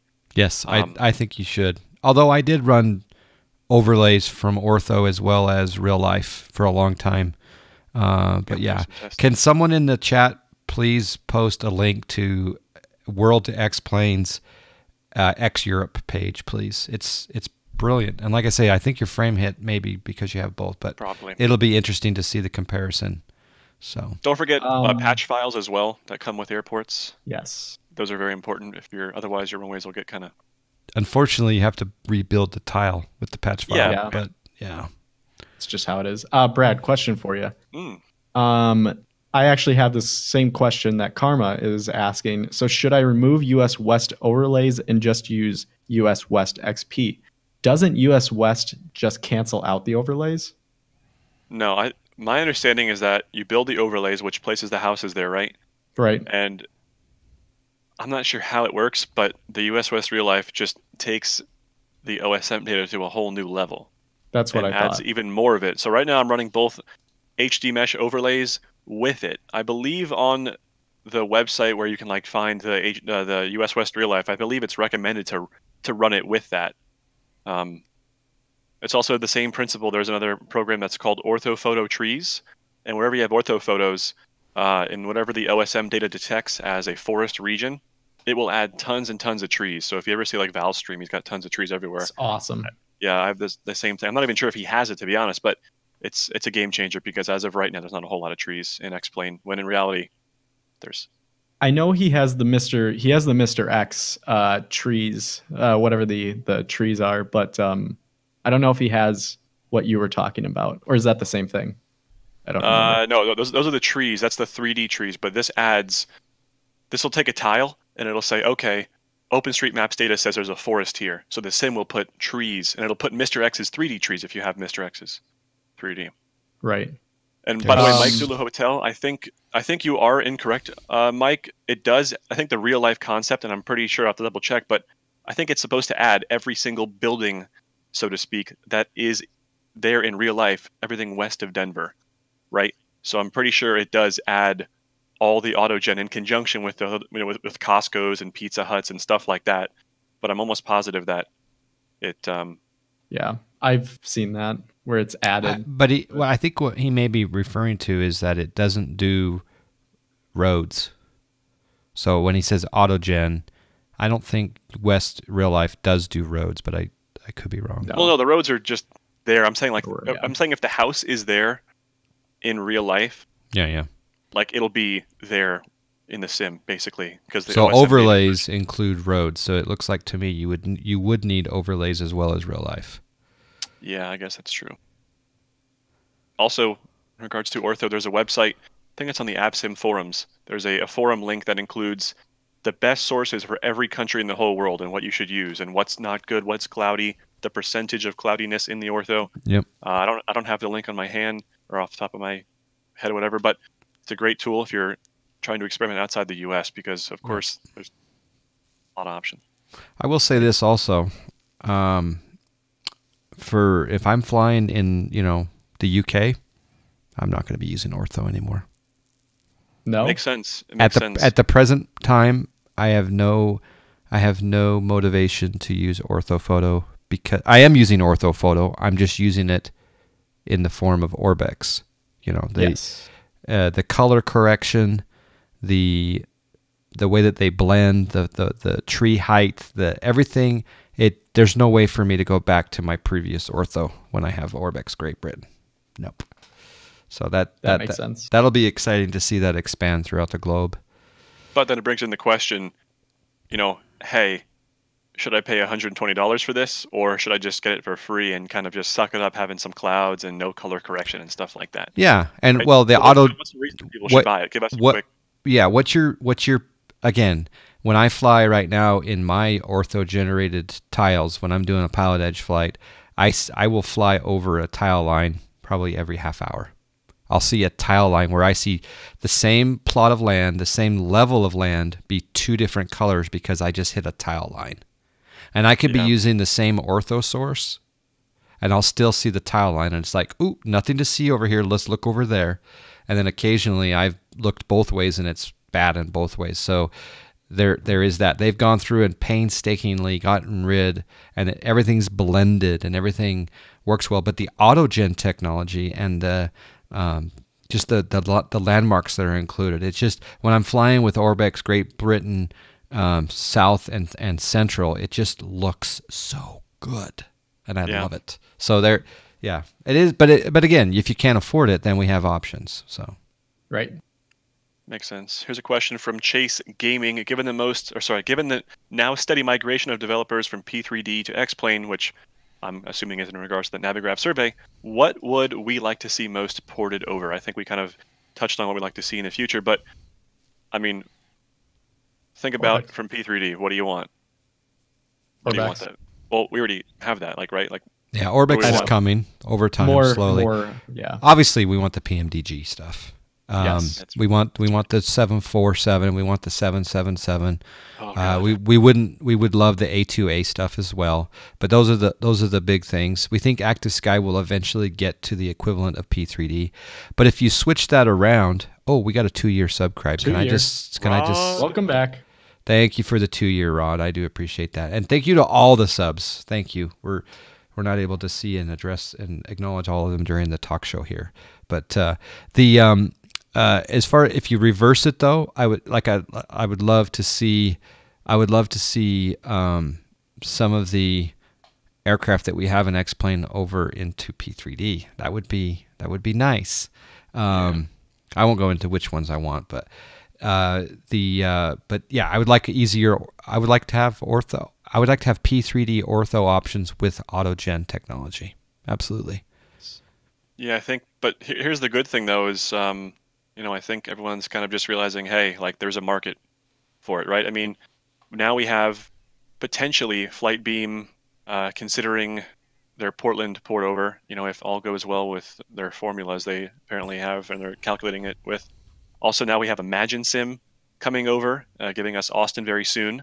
Mm-hmm. Orbex dropping all their stuff. I mean, so there's people are kind of saying, hey, there's a market for this, and I mean, I don't think you have to recreate the entire scenery. There's a process for converting it, but the work's already done basically. So it's kind of a no-brainer, I think, in my mind for developers that especially have sceneries just to kind of, do a conversion and make some more money. I agree. Absolutely. Here's one. Orbex Global. Will it make ortho redundant? So interesting question. No, because Orbex Global is just textures. Yeah. It's not orthophoto. So when I fly over the golf course or I fly over the baseball field or the actual, the building that may not be in the autogen technology, but it is in the ortho approach onto a certain runway, Orbex Global is just textures. So your base land, what they call it, land class, looks better, but it's not satellite photo. So it's completely different. And now we have short final designs, giving us a default texture replacement too. The question is, who will come first? What will each bring to the table? Of course, in my opinion, Orbix, probably has like a lot more experience with this already, whereas SFD is just getting into it here. But I think it's a no-brainer as to which I'll buy. I have to kind of do more research and see which one offers a better product for the best price and stuff like that. But I mean, I have ortho for a lot of the world, all the US, many parts of Europe, and some Asia and stuff like that. But if I'm like, I want to go to Australia, right? Boom, I know that I'm going to have some decent looking default textures there, even if I just want to do a quick flight. Because at this point, it's kind of hard to look at default ground textures after flying over SoCal ZL18 all day, right? So it's a no-brainer for me just to have as a safety net, because I'm not going to obviously build ortho for the entire world, but just to know that wherever I go, I'm covered. So, how about you, Puck? Yeah, I'm kind of lame. Yeah, same. Yeah, I don't know. Makes sense. Yeah, I mean, it's just, I don't think it's redundant. I'm wondering what the price will be. That's my big thing, right? Yeah. Is that I've seen this. I've bought default texture replacements and default airport replacements for FSX, from Rex and stuff like that. I'm just curious, and of course, none of us know, but I'm wondering what the price will be. Will we see something below or above $100 for this global replacement package? Well, I think the P3D Global is 100 now. Is it 100 right now, isn't it? I think, or maybe it's 100 Australian. I can't recall. I don't know. Yeah, I don't know. I don't know. Thor asks us, have we heard of the SAM plugin, and how long do you think it would take to replace AutoGate? Do any of you guys know? Well, I use the SAM plugin in the Fort Lauderdale airport. It's that was the first time I saw it, and I love the animated jetways. It's really amazing. But when you're talking about replacing the AutoGate, are you talking about from a developer's perspective? Because it's up to the developer whether they use AutoGate or the SAM plugin. My understanding is that the SAM plugin is free for us users. Developers will have to pay a license fee to use it in their scenery. So how long it takes them, I don't know anything about scenery development as far as time with regard to the gates, etc. But I do know that I believe Mr. X is going to be incorporating SAM plugins in his Munich, if I'm not mistaken. And then due out in 2 weeks. And many people are. Oh, that's good, because that means I might get the next beta here pretty soon. Then, it's a license only for payware. Okay, so if a freeware developer wants to incorporate SAM, it's free for the freeware developer. So that I'll clarify that. I believe it's about 200 or so euros for payware developers for a one-time licensing fee to use it, which is no easy chunk of change. Yeah. You look at a small developer and you're like, it's funny because of course once SAM hit the mainstream flight sim community, or for X-Plane at least, everyone was asking the developers, will you incorporate this? Will you incorporate it, right? It's like, for somebody like, Juvietsky, who makes a decent chunk of change off of selling a couple sceneries, maybe 200 euros is nothing, but to somebody smaller, that could be a good chunk of sales. So I'm pretty sure AutoGate's free. Yes, it is. And I think that the developer can choose whether or not, hey, I'm going to add an additional €1 to the price of my product to cover, because I only sell, 200. But if he sells 2,000, then obviously he can raise it based on that demand. Yeah. So, good Makes question. Sense. Easy enough. Question here. I think it's from Mr. Macy. This is right for you, John. What would you improve in FS economy, and how, as users, can we all help to do so? Where's my $1 million? To me, the biggest, the thing that stands out the most, there's two things really that stand out the most, and one is they need to have an updated database. Get rid of all of the closed airports in the real world. I don't care if there's people that are still using flightsim 2004 or whatever, and the people that own those airports that are now closed in the real world, just maybe compensate them a little bit for that FBO and get rid of all of the closed airports. I don't think it's going to happen anytime soon, if ever. And then the second thing that I would do is I would incorporate a lot more profitable routes for A320s and 737s, and maybe I would even maybe mimic real world flights, like Southwest and Delta, United American, and of course European EasyJet, British Air, whatever That whatever would be your great. your taste is. And so those are the things that I would improve. I would the On top of all of that, probably what would improve FS economy the most is if we had Puck Vanek and Brad M doing it. Yeah, I don't I'm on know. there. I'm on there. I just don't do it very often. You're a registered user? I am. I didn't. How did I miss that? So yeah. I did a few flights a while ago for you. Good. Oh, your Very current nice. roster of Snack Air? No, I'm not. Oh, I'm not. okay. I just did a repositioning flight for you. Well, thank you. I Maybe mean, Brad, I'll do it. maybe Brad one day. I also am a registered user, if you can believe it or not. Oh! I The didn't truth do any comes flights out. because I absolutely despise the user interface, and I think it's terrible. But yeah, that kind of turned me off big time. I was like, I spent more time than I care to admit trying to figure out how to set it up, how to create my account, having to wait for like account validation, Yeah. all this weird, crazy nonsense. I'm like, you want to know what? For me personally, it was more trouble than it was worth. So I figured I'm just going to stick to my tube stuff. But then again, like you mentioned, if they bring 737 routes and A320 routes over, I'm okay with that. But I think if you get any bigger, it becomes like one of those virtual airline types of things.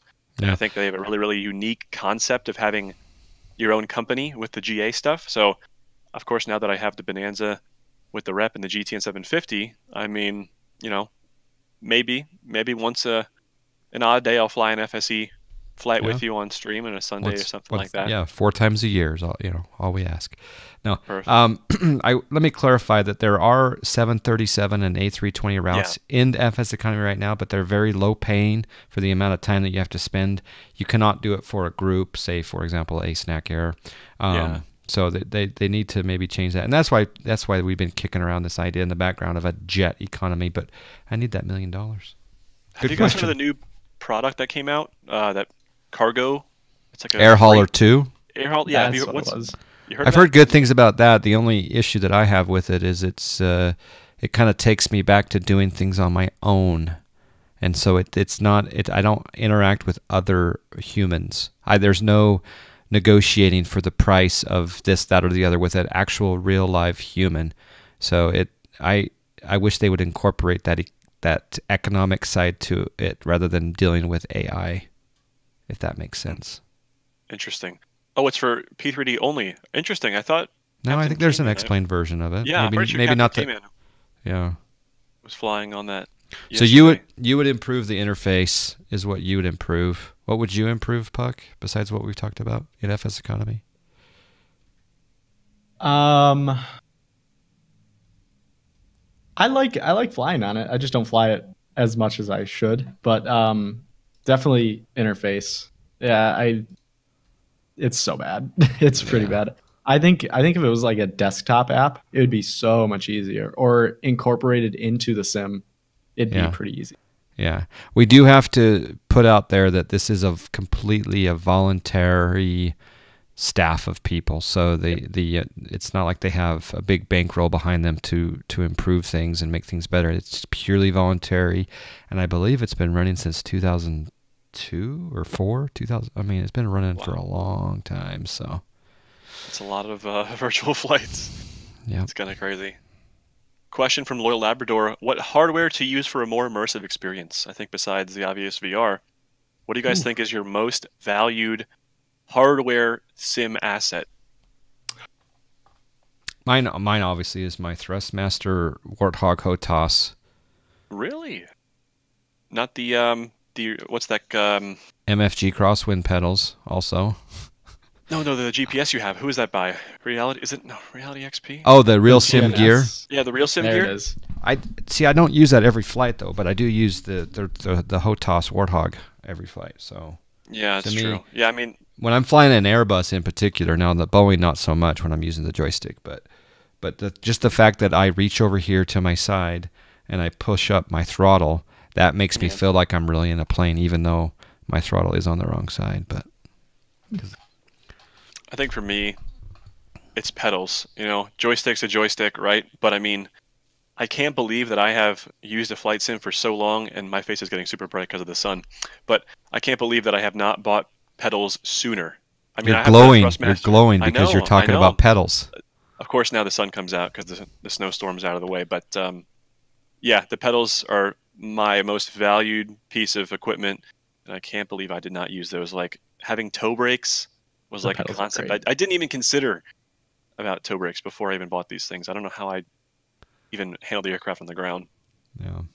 They are fantastic. I don't really have any of the fancy stuff that you guys have. I would just say my 2K monitor.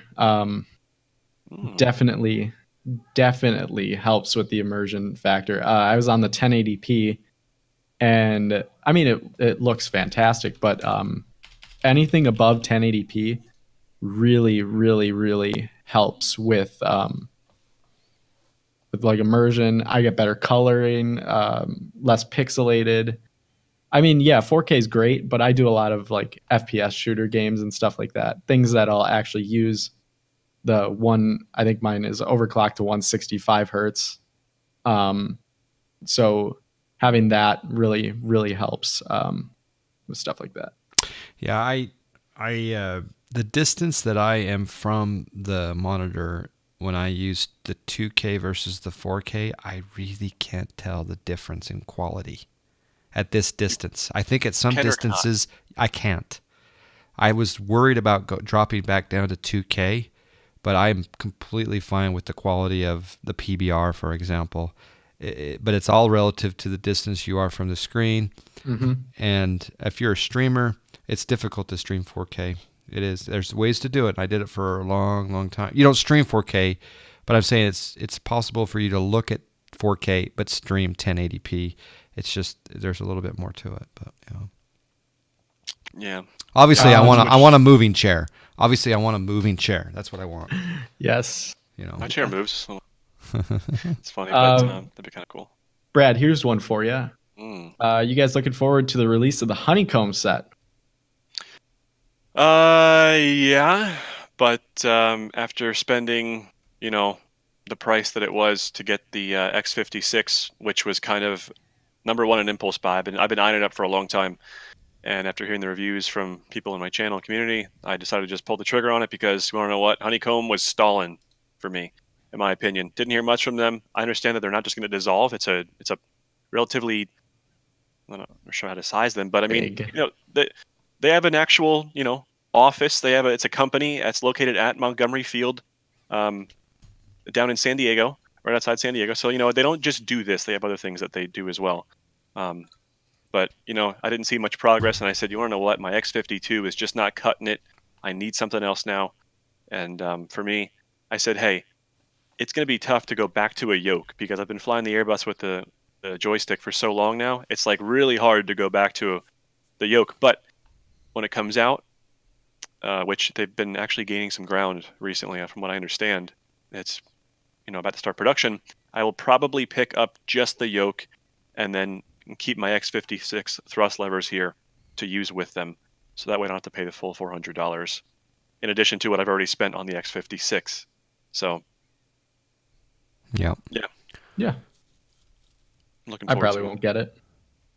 it. I'm not a fan of yokes.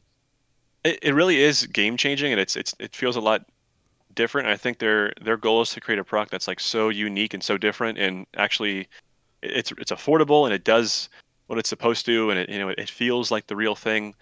And their thrust lever is like one of the most awesome things I've ever seen in my entire life. I mean, you can I might configure just it to buy do that. airliners, you can GA stuff. It's possibilities are endless, so that's pretty cool.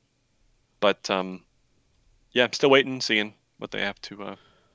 Okay, I think each one of us have been avoiding this question for a little bit, but we're just gonna touch on it for just a moment. And I'm gonna be I'm not gonna go into any particular scenario, but that's Karma asks, what do you guys think about flight sim drama? He said the flight sim drama, but I think he meant flight sim drama in general. This is what I'm gonna tell you guys right now. There's a lot of people that come from a different community, this first-person shooter or this adventure or this fantasy game, and they also have an interest into flight simulation, and they come into our community and they start to observe us, and the general feeling is that this is this is not a toxic community. This is a very helpful, a very friendly, it's a very small, intimate community. And so overall, I think this is a drama-free community. But the thing is that drama, whatever your definition of drama is you control whether or not you propagate such and such drama or such and such rumor or such and such fact. You choose whether or not you continue to talk about a particular subject or post on a forum or respond negatively. But just keep in mind, so many of us are not sitting in that person's or those people's shoes. We don't know a lot of the circumstance. Just be careful to propagate things that you're not fully aware of. And I would say for the most part, we're pretty drama-free in this community, but it does, what people define it as drama, it does come up once in a while. What do you think, Puck? Yeah, I mean, I think about I used to be I don't know. I guess I was involved in drama a lot more when I was fresher into the whole streaming deal. And then I thought, yeah, it's probably not a good thing to be into. But no, like you said, this is a very helpful community. When you go to, let's say you go to whatever, Fortnite, like everybody's like, oh, you suck, like you're horrible, whatever, stuff like that. Really the only time you get that is, oh, that's not SOP. You're not following checklist, or that was a bad landing, or float, like sort of stuff like that, which is inherently toxic, but it really isn't like, I wouldn't consider it like drama. I think it's drama when people talk bad about other people because of something they're doing, or like whatever. I'm not going to say name, but when people go, oh, that's a blank approach, or oh, you're really high, oh, that's a bad approach, or something like that, like that sort of stuff, or just streamers talking about other streamers behind their backs or during their streams, stuff like that. It's toxic. It really has no place here, because we're supposed to be helping. People that know more than other people should be helping, instead of gloating or being like, oh, I know more than you because I'm this, or this. Like, I don't try to do that. I know more than 70% of the people that are on flight sim, but I'd like to use that knowledge to help, because in the end, it's much better to have more people into the flight sim and being into the communities and into flying and whatnot and knowing what to do. I shouldn't be scaring people away. Yeah, exactly. Like, instead of saying you need to do this, or this, explain it. Explain what you're doing, or don't be like, oh, that's a stupid question, like you should know that, blah blah blah. It's just a Cessna or something like that. Like, yeah, Brad? There are no stupid questions. Yeah. There'll be drama everywhere you go in life. Doesn't matter. Job, home, friends. You've all encountered it.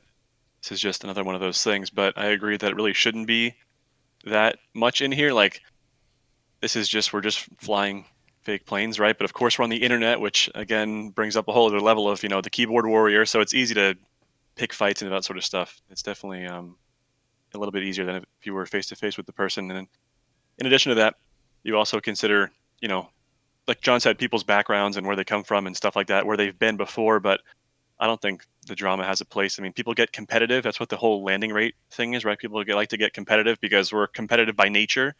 And if you come from games like Fortnite, where it is literally, that's the whole aspect of it, is to be competitive.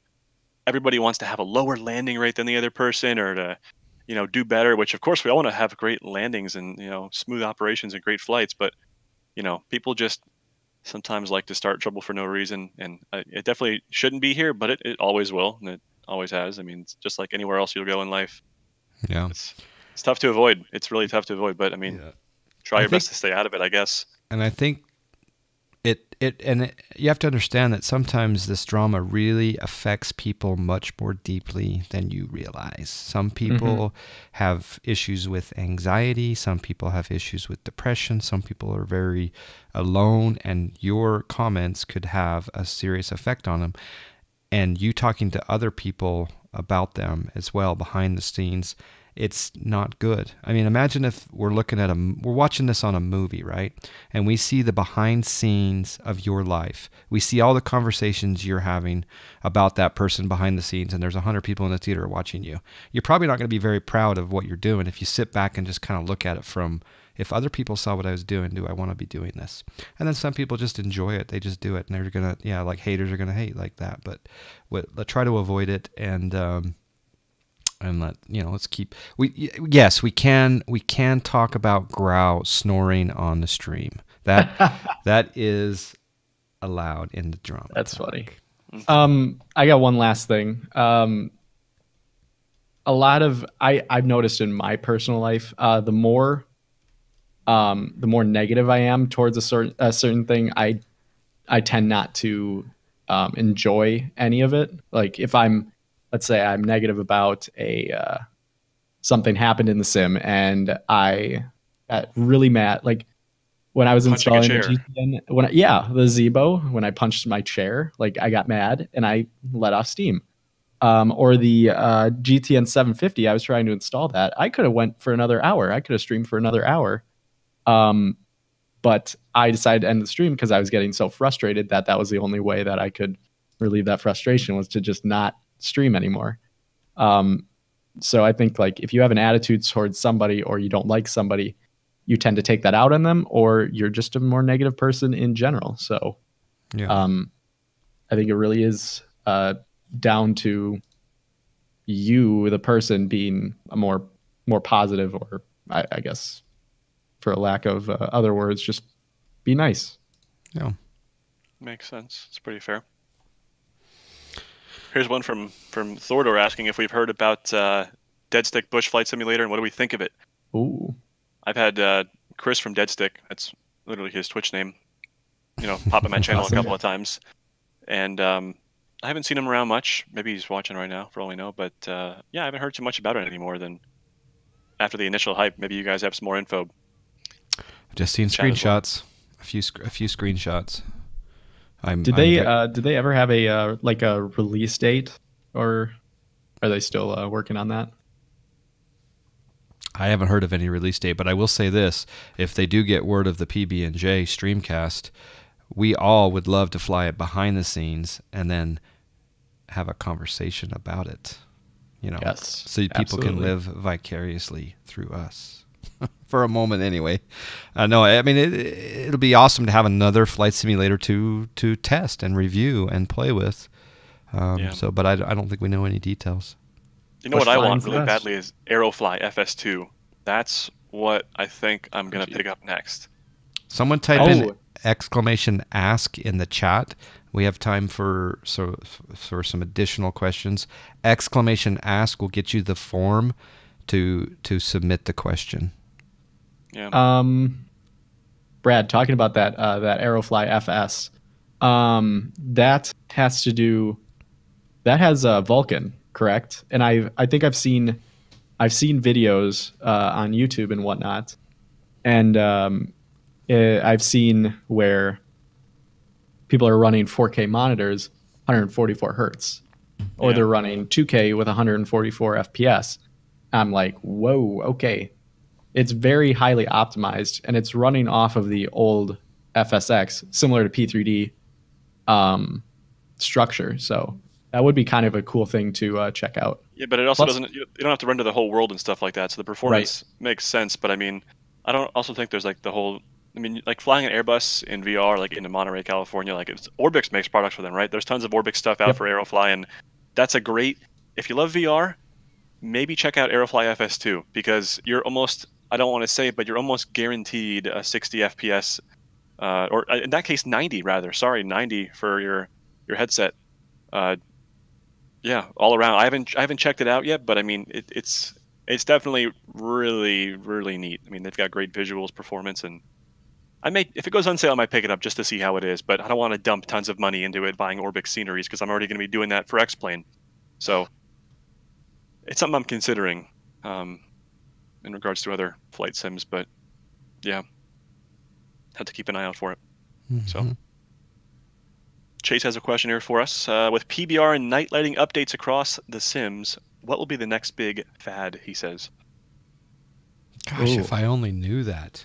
I mean, if we didn't, I don't know. I don't know what the next big fad is, but I can tell you right now, I want more ability to lessen or increase particle effect. That's one thing that I want, but I don't think that would be considered the next fad. I think. Because I think with the X-Plane 11.3 update, I think that was everybody was like, "Oh, new particles," and I mean, yeah, it looks incredible, but I don't think it picked up as much as most would have thought. Like I thought it would be like, okay, particles are going to be the next big thing. We're going to get snow accumulation. We're going to get all of this sort of stuff, and I'm sure that's coming in the future. But at this point, I don't see that as like the end all be all or the next fad. Bad Dad just said something. I would like to see better seasoning. Yes. That would be a huge fad if that somehow came in. And it wouldn't be a fad because it wouldn't go away, but it would be I would love to see seasons. And obviously we have that in P3D, and that's again another tick mark for P3D. Bad Dad said volumetric or ray tracing. I don't think ray tracing is going to be a thing for a long time. I think Vulkan's going to have to come out first, and then ray tracing. Because if you think about ray tracing, it's pretty much rendering things that we can't see. And if you look at X-Plane, there's really not very many things that has to do with ray tracing. I mean, PBR, I guess, could be ray tracing. Water could be ray tracing. But with using X-Vision, I think I've achieved a little better. I guess it looks more like ray tracing with like water effects and stuff like that. Now they have ray tracing in Battlefield 5 or something out there that they've been showing it. Have any of you tried that firsthand? I haven't. I don't have an RTX card, so that's.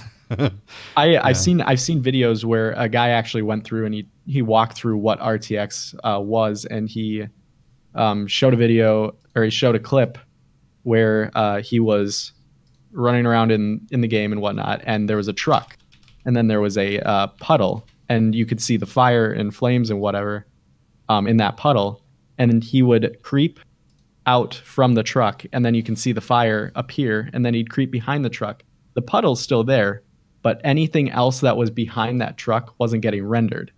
And then when you turn ray tracing on, it renders everything behind that truck so that it will reflect onto that puddle. So it's better shadows, better reflections, but it will render a lot more instead of blocking that out and giving you more FPS. We think our visuals are good now. It's just gonna get better and better. That's what I'm saying. By the way, first part. On kind of a side tangent from that, I want to, for those of you who have not heard, there is a brand new video card coming out next month that is going to be supposedly equivalent to the 2080 Ti from ATI. It's going to be the Radeon 7.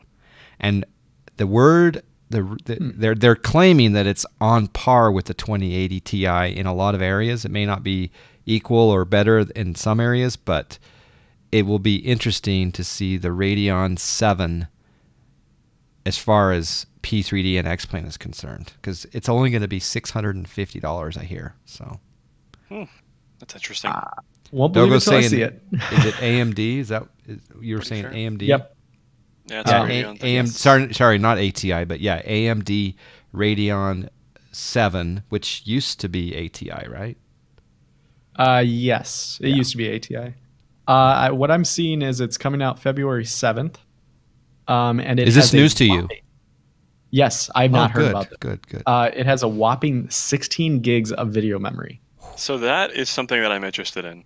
I'm interested in the higher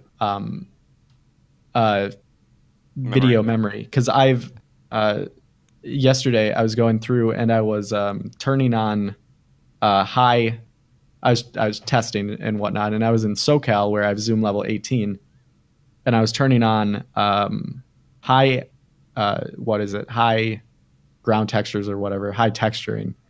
And I would notice that if I went from high to maximum, I would jump from about 5,000, what is it? Like 5,000, It's 5 GB to probably what? yeah, it was like 5 Roughly 11 or gigabytes, 12? 11 or 12, yeah. And Yeah.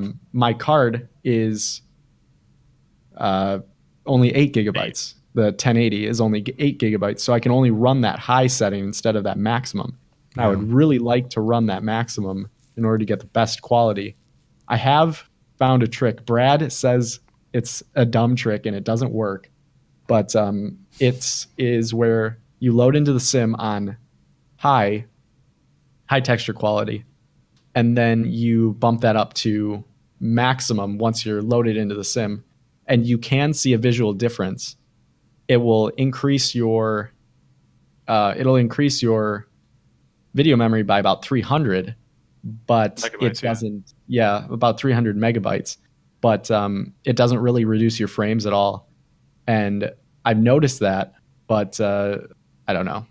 I mess with that every once in a while. That's one of those things where it'd be like more beneficial for GA though. Like airliners, Right. it's not even gonna be a thing. But if you're, yeah, like if you want that extra little bit of immediate texturing around you, I guess it'd be a good idea for GA stuff. But when it yeah, releases and it's available, we're gonna probably get some reports from people. Probably YouTube will be the first place that you'll see it. Yes. As far as benchmarks are concerned, but I'm excited for the price because it's literally half or less than the 2080 Ti, and so it's worth keeping Kraus your. is saying $1,000 there, limited quantities. Well, I saw the price is $650, I'm but seeing some say $690. $699. Yeah, I'm Now seeing $699. the if you buy it second, you buy it from the guy who bought it first. Yeah, it's probably going to be upwards of $1,000, Right. especially in that initial release. But I think it'll be under $700 for a. But who knows? It would to be fair to Nvidia, it would be hard for me to leave Nvidia. So I need to really be sold on seeing other people seeing the benefit Yes. because we love our Nvidia and but the prices are a little bit out of control. When the 2080 Ti costs as much as a PC, yeah. I'm sticking with my 1080 Ti. Let's put it that way for now. But, I love my 1080, but I need to see I need to see the big picture item with that. Like what's going to be the end all be all at that point? Because I have G-Sync. I have a monitor. I actually have two monitors with G-Sync, and in order for me to switch off of Nvidia, I need to see that I can for sure get I can get the best FPS I can in any of my shooter games. yeah. Because I use G-Sync in the shooter games where I can only get 90 to 100 FPS. Not going to be a big deal for that. You make a good point. I didn't even flight consider that. Is I invested this money into the Predator with the G-Sync, and so I would lose some of that. You keep saluting or no? Oh, you're covering.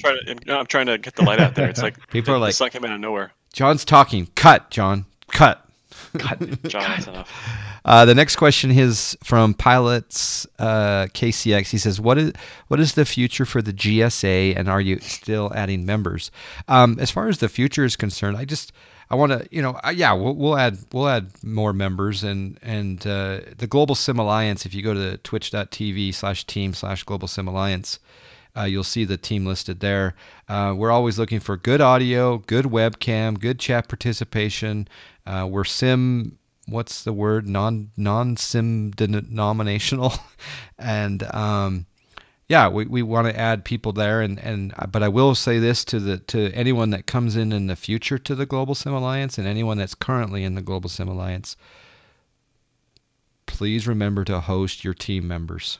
Either automatically or put them in your auto host list, the ones that you want to, or do the general team hosting. That's what we really need to help. It's not on by default. Yeah. And then the other thing is that if you are a member of a Twitch team, it's a good idea to go and visit those streams and hang out and participate with the streamer and his community, so we can be a team. But yeah, we'll continue to add members, and I don't. As far as the future, I just want to keep it the same. Just find quality and share and learn and become friends. And then we don't tell anyone about the secret bank account and the secret handshakes, etc. Yep. Yeah, I know. That's funny. Handshakes. I want to mention something quickly. I saw above about you guys are talking about seasons and stuff like that. Again, I'm telling you, XEnviro 1.10 has the ability to have seasons, or I should rather just say snow. I assume everybody just wants snow for seasons, right? Not just like, oh, in fall I want brown because we get brown anyway. Being ortho is just all brown for me in the East Coast at least. But XEnviro 1.10 has snow accumulations on static objects and snow on your ortho photos. So it is pretty intense, and it's like really next level stuff that I don't think any sim has ever done before. So keep your eyes peeled, because I'm not sure when the release date is, or I'm not even sure what stage of production it's in, but it really is something. I didn't even consider XEnviro before this 1.10 update, but I mean volumetric clouds, sort of like 3D clouds, volumetric lighting in like fog, stuff like that. It's really kind of crazy. So do some research, see if you can find some screenshots, but I think that's what we're going to come for with seasons. Yeah, I'm lucky that I already own it, so I just get to see the benefit of. I can try it, the new features, for free in the future. So I don't think they'll charge any addition until probably version 2. I'm thinking, but Right. I don't know. I'm curious. That's something that I presume they would. I mean, it seems like there's a lot of stuff going on in the back. Well, they end, better maybe, name it. They better name it version 2 then. It's relatively it's expensive right now. Is it not? Like, what's the price? You get. Some people compare it to, SkyMax Pro, but it's SkyMax Pro plus Real World Connector 70. because XEnviro includes not only the textures and the technology, but also the engine, right? But Yes. here's my problem is it doesn't work with Active Sky for X-Plane, and I love my ASXP. Active But Sky I'm willing to is- try it because it's free for me. I already own it. I had issues with 1.07. I had issues with 1.09. I had wind issues. I had texture issues. I had to turn off the lower atmospheric layer that I hated. I wasn't a fan. I got rid of it. I'm more than happy to try out 1.10 or whatever version comes out for me to try. I would give it a go for sure. By the way, 2 things for Active Sky. There is it's on sale right now on Sim Market. I think it's 30% off. Number 2, there is a massive update coming pretty soon from Active Sky. I don't know the exact change log, but you guys can go find the articles on like FS News or Threshold. Yeah. There's a ton of big changes coming into play with them, including like the reduced weather reloads, turbulence for airliners, better user interface, stuff like that. Yeah. So Believe it or not, our queue for the ask question, so !ask is the link to ask a question, is empty at the present moment. Some of you guys had questions that you submitted that were removed because we kind of touched on them in response to other questions, or maybe something was accidentally deleted, or not. But, Either we've one. got... few minutes. To we do. got another. time We got at least another 15, and if people still want to go, we're okay to go beyond that. But at least 15 more minutes. Yeah. Also, I'd like to see. You guys are talking about de-icing and stuff like I mentioned before, like having GSX. Like I think that's another realm. I talked to Prozac actually about like he's talking to me as well. Stuff that the sim doesn't simulate, right? Like the maintenance issues and the icing and stuff like that. Like we just get up and go and we hit the engine anti-ice and we're off, right? I mean. I'd like to see a bit more of that involvement and immersiveness in X-Plane. You're kind of getting there in P3D, but I'd like to see a bit more in X-Plane just to kind of give you, if you like airliners at least, a bit more of an authentic feeling and provide more reason to be over an X-Plane besides just beautiful visuals and a lot of free stuff, right? So yeah. Kind of hoping for there. Will there be a GSA virtual airline company? No. There is. You can fly under the Global Sim Alliance call sign on Pilot Edge. It's an officially recognized airline on Pilot Edge, and apparently someone's been doing it on VATSIM. You just put in the notes that Global Sim Alliance, GSA, or whatever. But there won't be a virtual airline company that, unless I get my $1 million for the new economy. How about the? Go ahead, Puck. Which one do you want to answer? There's 2 that have come in. There's 3 now. Whoa. Oh, never mind. You already answered that one. I was saying, why don't we answer without permissions? How about the Magnite 787 development? Do you think it has a bright future before bigger developers step in? You know, I don't know how. I think it has a future. I think it has a future. The problem is it's very resource limited. They're pretty much, they have to start from scratch because they're a team of college students pretty much. They don't really have like big connections within the flight sim add-on. I don't know how do I say that, the flight sim add-on community. So they pretty much are making everything from scratch. I think they have done a wonderful job so far with all the stuff that they've added and done within the last few updates. They pretty much, the only way they can go is up at this point. So my understanding is that sorry to interrupt. I was just going to say that the other developer for the 787 and X-Plane, I believe he passed away. So this is, in fact, unless Quality Wings comes over, this is your really only option. And don't be like, well, it doesn't mean I have to buy it. Well, of course it doesn't. But I think once people get the custom FMC, which is slated for February, they will stop complaining. Because we've already seen the textures are getting improved. I'm not saying they're the best, but they're getting improved, right? And I think the custom FMC, which will also include a custom autopilot, that's the big thing. So I think once we have that, people will say, okay, now I'm okay with buying it.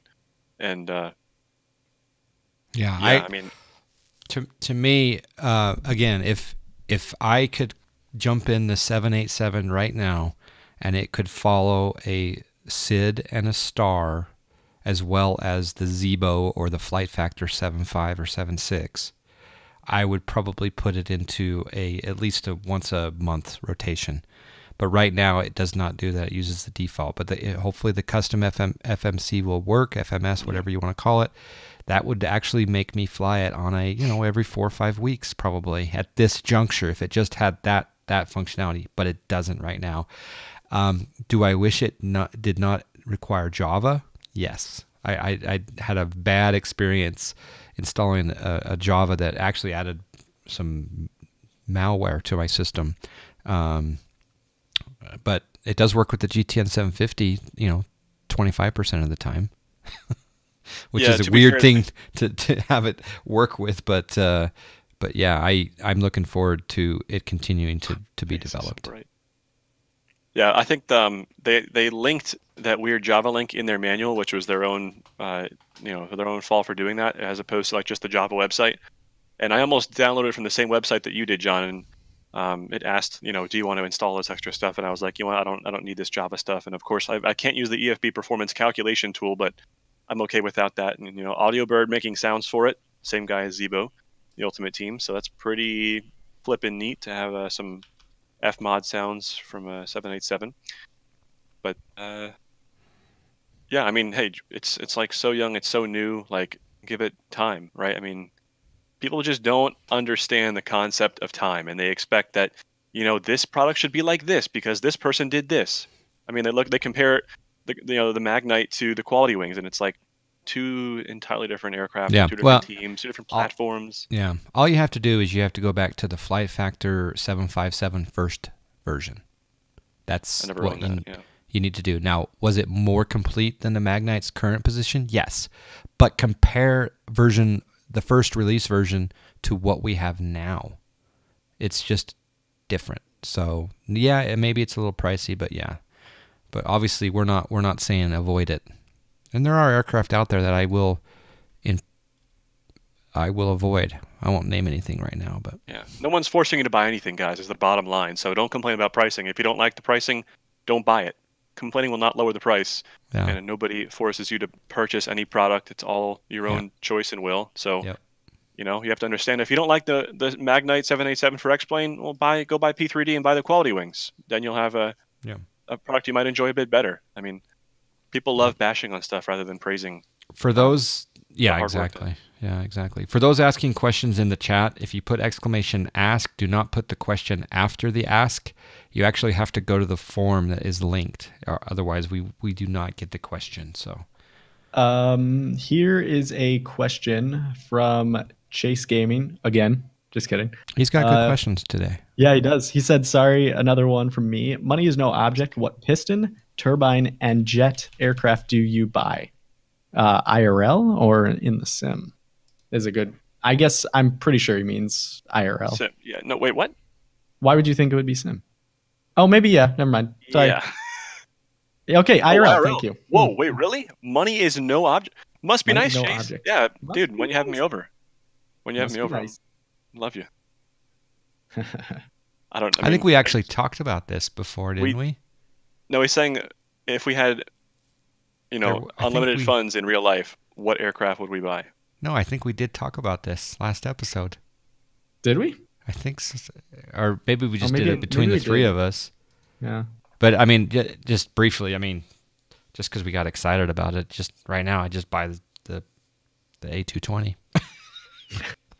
777. Maintenance Maintenance got to be You know thrown what? in if money is You no know what? object. Yeah, I'm going to be a little bit more down to earth here, more realistic. I'd probably get a brand new Baron G58. Turbine, it'd probably be TBM, of course, TBM 930. And jet, I'd probably go with a what's the G650? Gulfstream. The Gulfstream? Yeah. Those things are beautiful. All right, I'd have a Citation Sovereign. Ooh. I'd have the A220, and then for a piston, I would get the. It might sound kind of weird, but I'd probably actually go for a Turbo 206. Interesting. Brand They're kind of new. neat planes. They're They are kinda kind of fun. neat planes. With a G3000, I'd throw in there. Ooh. There you go. Anyway, good question. Fun to Yes. think about. Mr. Wolfric has one here in regards to music for the stream. He he says that it adds entertainment value at times, thoughts and struggles with music. I think there are flight simulation streams that I tune into that I really can't hear the streamer. So balancing of music is key. So if you're a streamer, make sure that you go back and watch your VODs or ask people in chat, give me, should the volume be up or low or high or whatever. Also, do not play copyrighted music. I just have to say that. And then I would love to, like we said this before, I would love to have a system where I pay a monthly fee and I have access to some really quality music that I can play on stream. John, do I have the link for you? No, someone posted there was a link to something with an E. It started. Epidemic Music. I'm But actually did using it that have right like the mainstream artists and everything? now. Mainstream it's mainstream music, but it is very I think it's $15 a month, and it's all copyright free, and you get different genres, moods. Is it copyright free, or are you actually paying a royalty? I So think it you're is paying. copyrighted, I think but you're I think it's copyrighted music, but you're paying. Therefore, actually, it might not be, because I have not seen like big time artists in here. So I think it is actually copyright free because it is a royalty based. So you're paying a royalty, and then if I were in charge, like if I were a music publisher, I would base it on the number of viewers that you have. For example, Yes. if you're averaging 100 viewers on Twitch, you have to pay a pretty small price to have access to mainstream artists. But if you're obviously someone who has 50,000 or 100,000 viewers, you pay a different price. Now, granted, they could do it on a where they have to average you, and you can opt in or out, because sometimes you'll have a spike, like, someone gets, for whatever reason, there's a promotion and your stream bumps, right? They'd have to be able to see that the average for the stream is this, so your price is this. But then again, that would be it's hard to automate that. But I would love to be able to play legally copyrighted music from time to time with a small fee. Right. It'd be nice. And that's the nice thing about this music is it is a fee, but all of it is open. Like and they have two different sections. So one is from between 0 to 5 million viewers, or average viewership per month, and then the other is 5 and up. And so I think the 5 and up one is like $200 a month, and below that is 15 a month. Okay. So it's not horrible, but it is definitely something to keep in mind. Yeah. Monster Cat is all copyright free. Yes. Yeah. Good question. I enjoy it. I miss playing some songs in my stream. I really do. But Should yeah, take a good look question. at that then. Not flight simulation necessarily related, but obviously relevant to all of us here in the chat and Yes. streamers, of course. Yeah. Drev says, any good 777 for the X-Plane now? Good. It's good. It's not $90 worth. The flight factor. It's from X-Plane 10, I believe. Basically, yeah. Yeah, I would just save your money at that point. I would It's not use the word good. Really. That's me personally. Would have been your woes. I don't own it. That's Oh, you don't? Okay. And I own everything. But when I watch that plane streamed or on YouTube, I'm just like, It's tough. nope, not yet. Dogo is right. Does need some love, and I mean that's the next thing they have in their fleet. Don't forget they have different teams. Flight Factor has an Airbus team dedicated just to the 320, and then also a Boeing team. So, I mean, in the order of sequencing, they're a very quiet company. They don't really mention what they're doing that often. And Den Rain and stuff like that have been great with keeping up with the updates to the 7.5 and 7.67. On the forums, they mentioned that you'll be seeing a 11.30 full compatibility update for free, obviously, for the 7.5 and 7.67 to address some issues. But I mean, logically, that's next in the line, the 777. So I would love an updated Flight Factor 777 that's on par with the 7.6, 7.5 as far as depth. Yeah, I don't think you'll ever see me get off of it if we get one. I don't think I'll ever fly anything else. But on the other token, if PMDG were to ask you to specifically which plane should we port first, I'll have you answer first, Puck. What plane would you have PMDG port first? 777. Okay, right there. Brad? I love the 777. Yep, 777, 747 V2. No. You just got to pick one. No, I'm just saying that 777, but because the 747 is already in development by SSG, and that's coming out before their SSG. Oh, okay. CRJ. I thought you were asking them to go for giving them the roadmap. I'm sorry. No, I'm just saying 777 because the base is already covered with the 7.4. So. Yeah, I mean, my gut would be like, yeah, give me the NGX, but you know what? We have the Zebo, so it can, do would I want the 737 next gen Max or next gen 800 down the road? Sure, why not? But yeah, I'm like you guys. I would take the 777 first. Yeah, the guys are asking why would you want the PMDG? Mostly because if you look at airliners today, they're phasing out the 7.4, so there's a part of that. I would love to have the Queen of the Skies from PMDG in there, or a good quality SSG 747. But I don't know. I just kind of prefer mimicking. If I owned an airline, what would I fly? What would be my fleet? And it would probably have some 777s in it for long haul. Plane. I agree. Yeah.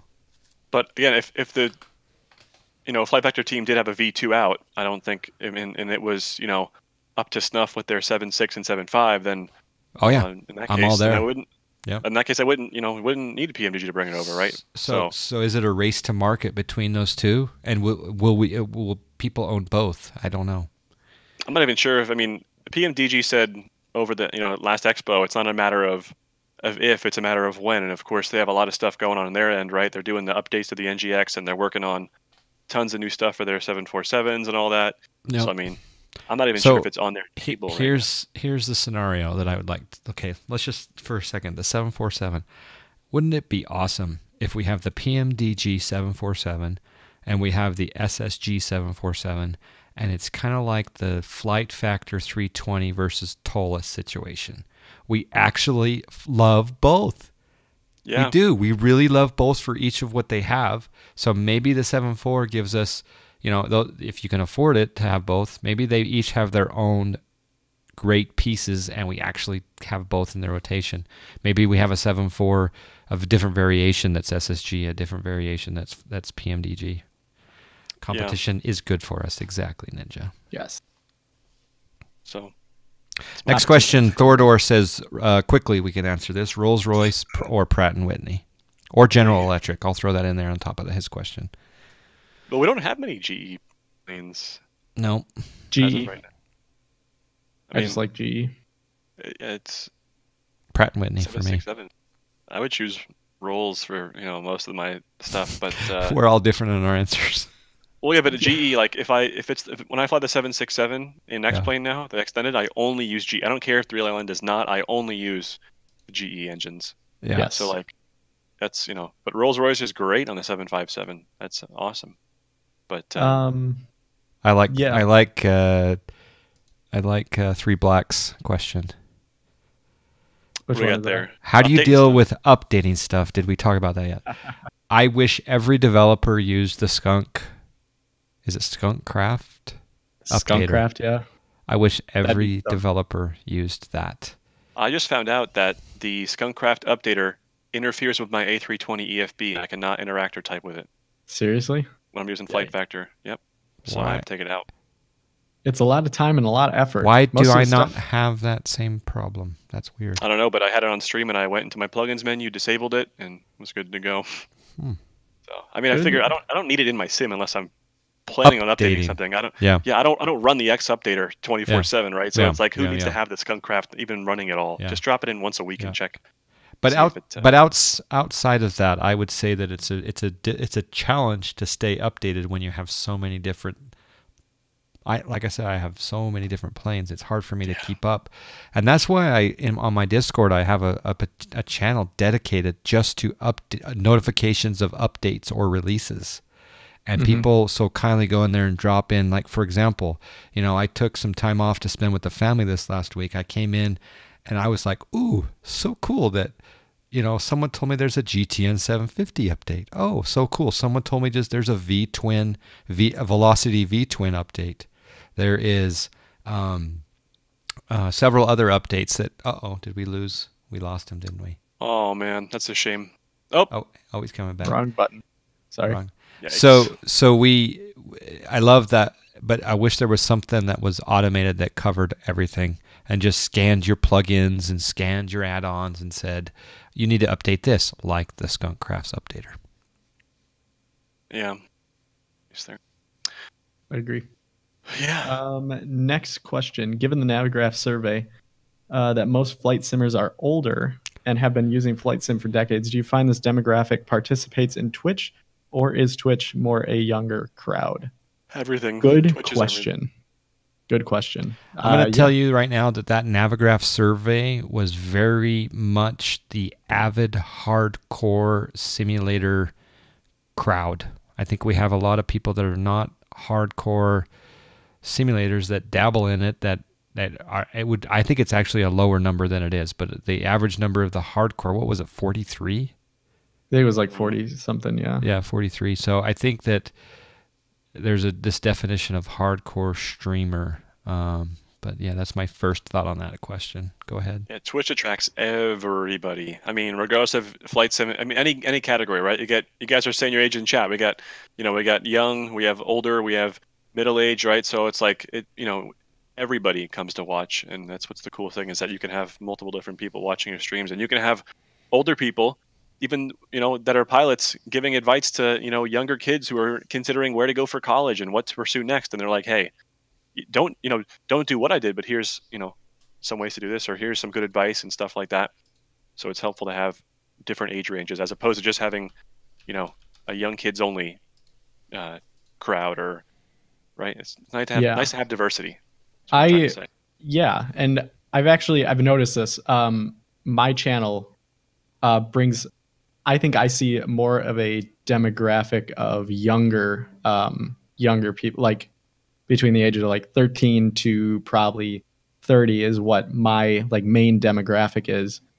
And then I think Brad is between that 20 to about 35, 40-ish. And then John has pretty much all of the, no offense, John, but you got a bunch of the old folks together. And Wow.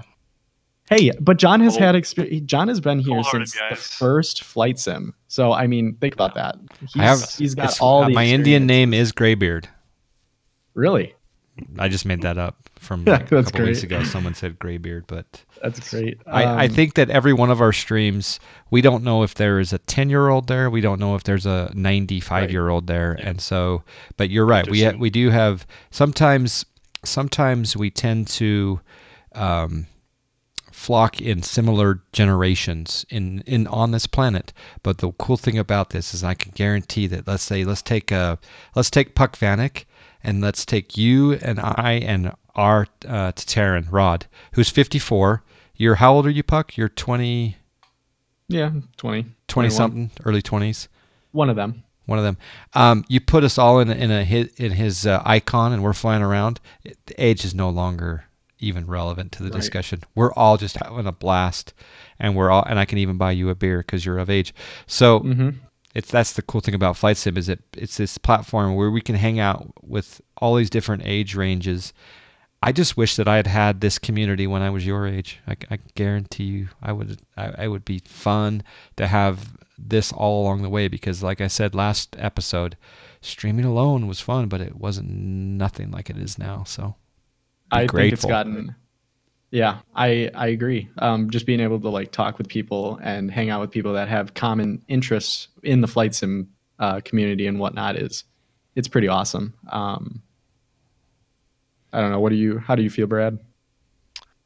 Yeah, I like having, I think something that's unique about my channel is that I attract like a lot of like families, like husbands, wives, and even children all together watching, right? Like just hanging out, put me up on the big TV or something like that. And that's what's super cool, to be able to broadcast to like not just, an individual user, but like a family, to, create an atmosphere that attracts the family basically. And just hanging out, having a good time. That's what's like super cool and unique. And like I said, I love having, younger people, older people, like anywhere in between. Like, it's because everyone has different experiences in life and has done different things, and people that are looking for guidance and people that can help give them guidance. And, it's super, super cool. I don't know. I just like having the diversity, and rather than having just one specific age range, right? So it's tough. Yeah. I agree with that. And I mean, it's awesome because if you're in, like, I think John said a little bit about this. If you're in the, let's say, IRL, the IRL realm, you don't often see a 21-year-old hanging out with somebody who's 50 or 60. Like, you don't see that very often. But on Twitch, we all intermingle pretty much. And unless you're obviously younger than most of the people on how you like talk and how you communicate with people, nobody really knows. You don't know. Yeah, you have no idea about the person behind the keyboard, but you still treat them all the same, as you should, and you give them respect. And I honestly, after this episode, I would love to have you two over for dinner, and I would just love to sit around the table and chat and get to know you and cook you a nice dinner, or Right Girl would. So yeah, and that's the cool thing about it, is this gives me the opportunity to mingle with every range of age. It's awesome. Yep. Yeah, it's great. Quickly, Prozac 919 says, if I were to start simming again, who makes the best 737? Zebo. You have to go with Zebo, Prozac, because you've seen it more, because you love all three of us, of course. So you've seen it more, and you'd have all three of us would be on your speed dial for technical support. I gotta say, TMDG, especially since he knows the thing like the back of his hand, he might be. No, yeah, I think not until it gets the reboot. Well, no, that's what I'm saying. Either way, but still, I mean, the Zebo is amazing and like it's incredible. But I mean, especially somebody like Time to Jet who flies, A320s. he prefers the FS Labs over the Flight Factor, right? I mean, there's many things that these more mature products have at the moment. So if Prozac were to just jump into it right now and he's expecting like the most authentic, down to the T experience that he can get, I would have to say that it would probably be the PMDG 737. If Prozac gets it though, and comes to me and says, John Fly, I'm trying the Zibo, and this is a situation that is not like the real world, guess what I get to do? I get to submit that to Zibo and the team, the ultimate team, and I get to say, so I have selfish motivation for him to go the Zibo route, but I would not be offended the other way. But the money involved, just to get him his first sim, that to get P3D up to par, he's going to have to spend a lot of dollaritos. Yeah, I was just giving the all things considered right off the bat. I agree with you. I agree with you. It's the most complete, and he's not a streamer, so he's not looking for those visuals that we get with some of the camera views and that, and he's not going to have to buy ActiSky unless he wants those beautiful clouds. But yeah, there you go. We're so okay. Yes, most complete, most realistic, best systems, PMDG. But if you want to improve what we fly most of the time, Zibo. Yeah, again, like that. If you want to just get right into it, Prozac, just buy the sim, $60. Boom, you've got Zibo, you've got your 737, easy peasy, lemon squeezy. That's all. I'll even remote in and add all of your. I'll optimize your X-plane for you. Excellent. But I am going to try the NGX reboot when it comes out, whatever version number it is. Yeah. I mean, that thing was. I had a lot of fun with that back in the day. I didn't really. I'm undervaluing it because like they have the 6, the 7, the 8, and the 9. I'm pretty sure, right? All in that one package. Yeah. I'm not mistaken. And now we're sitting here begging for the 700 and begging for the Max and stuff like that, right? Where we have it all covered already. So I'm kind of jealous. Okay, so in 6 words or less, Brad, I'll go back to you and then I'll let Puck answer it. 6 words or less, which Airbus for X-plane?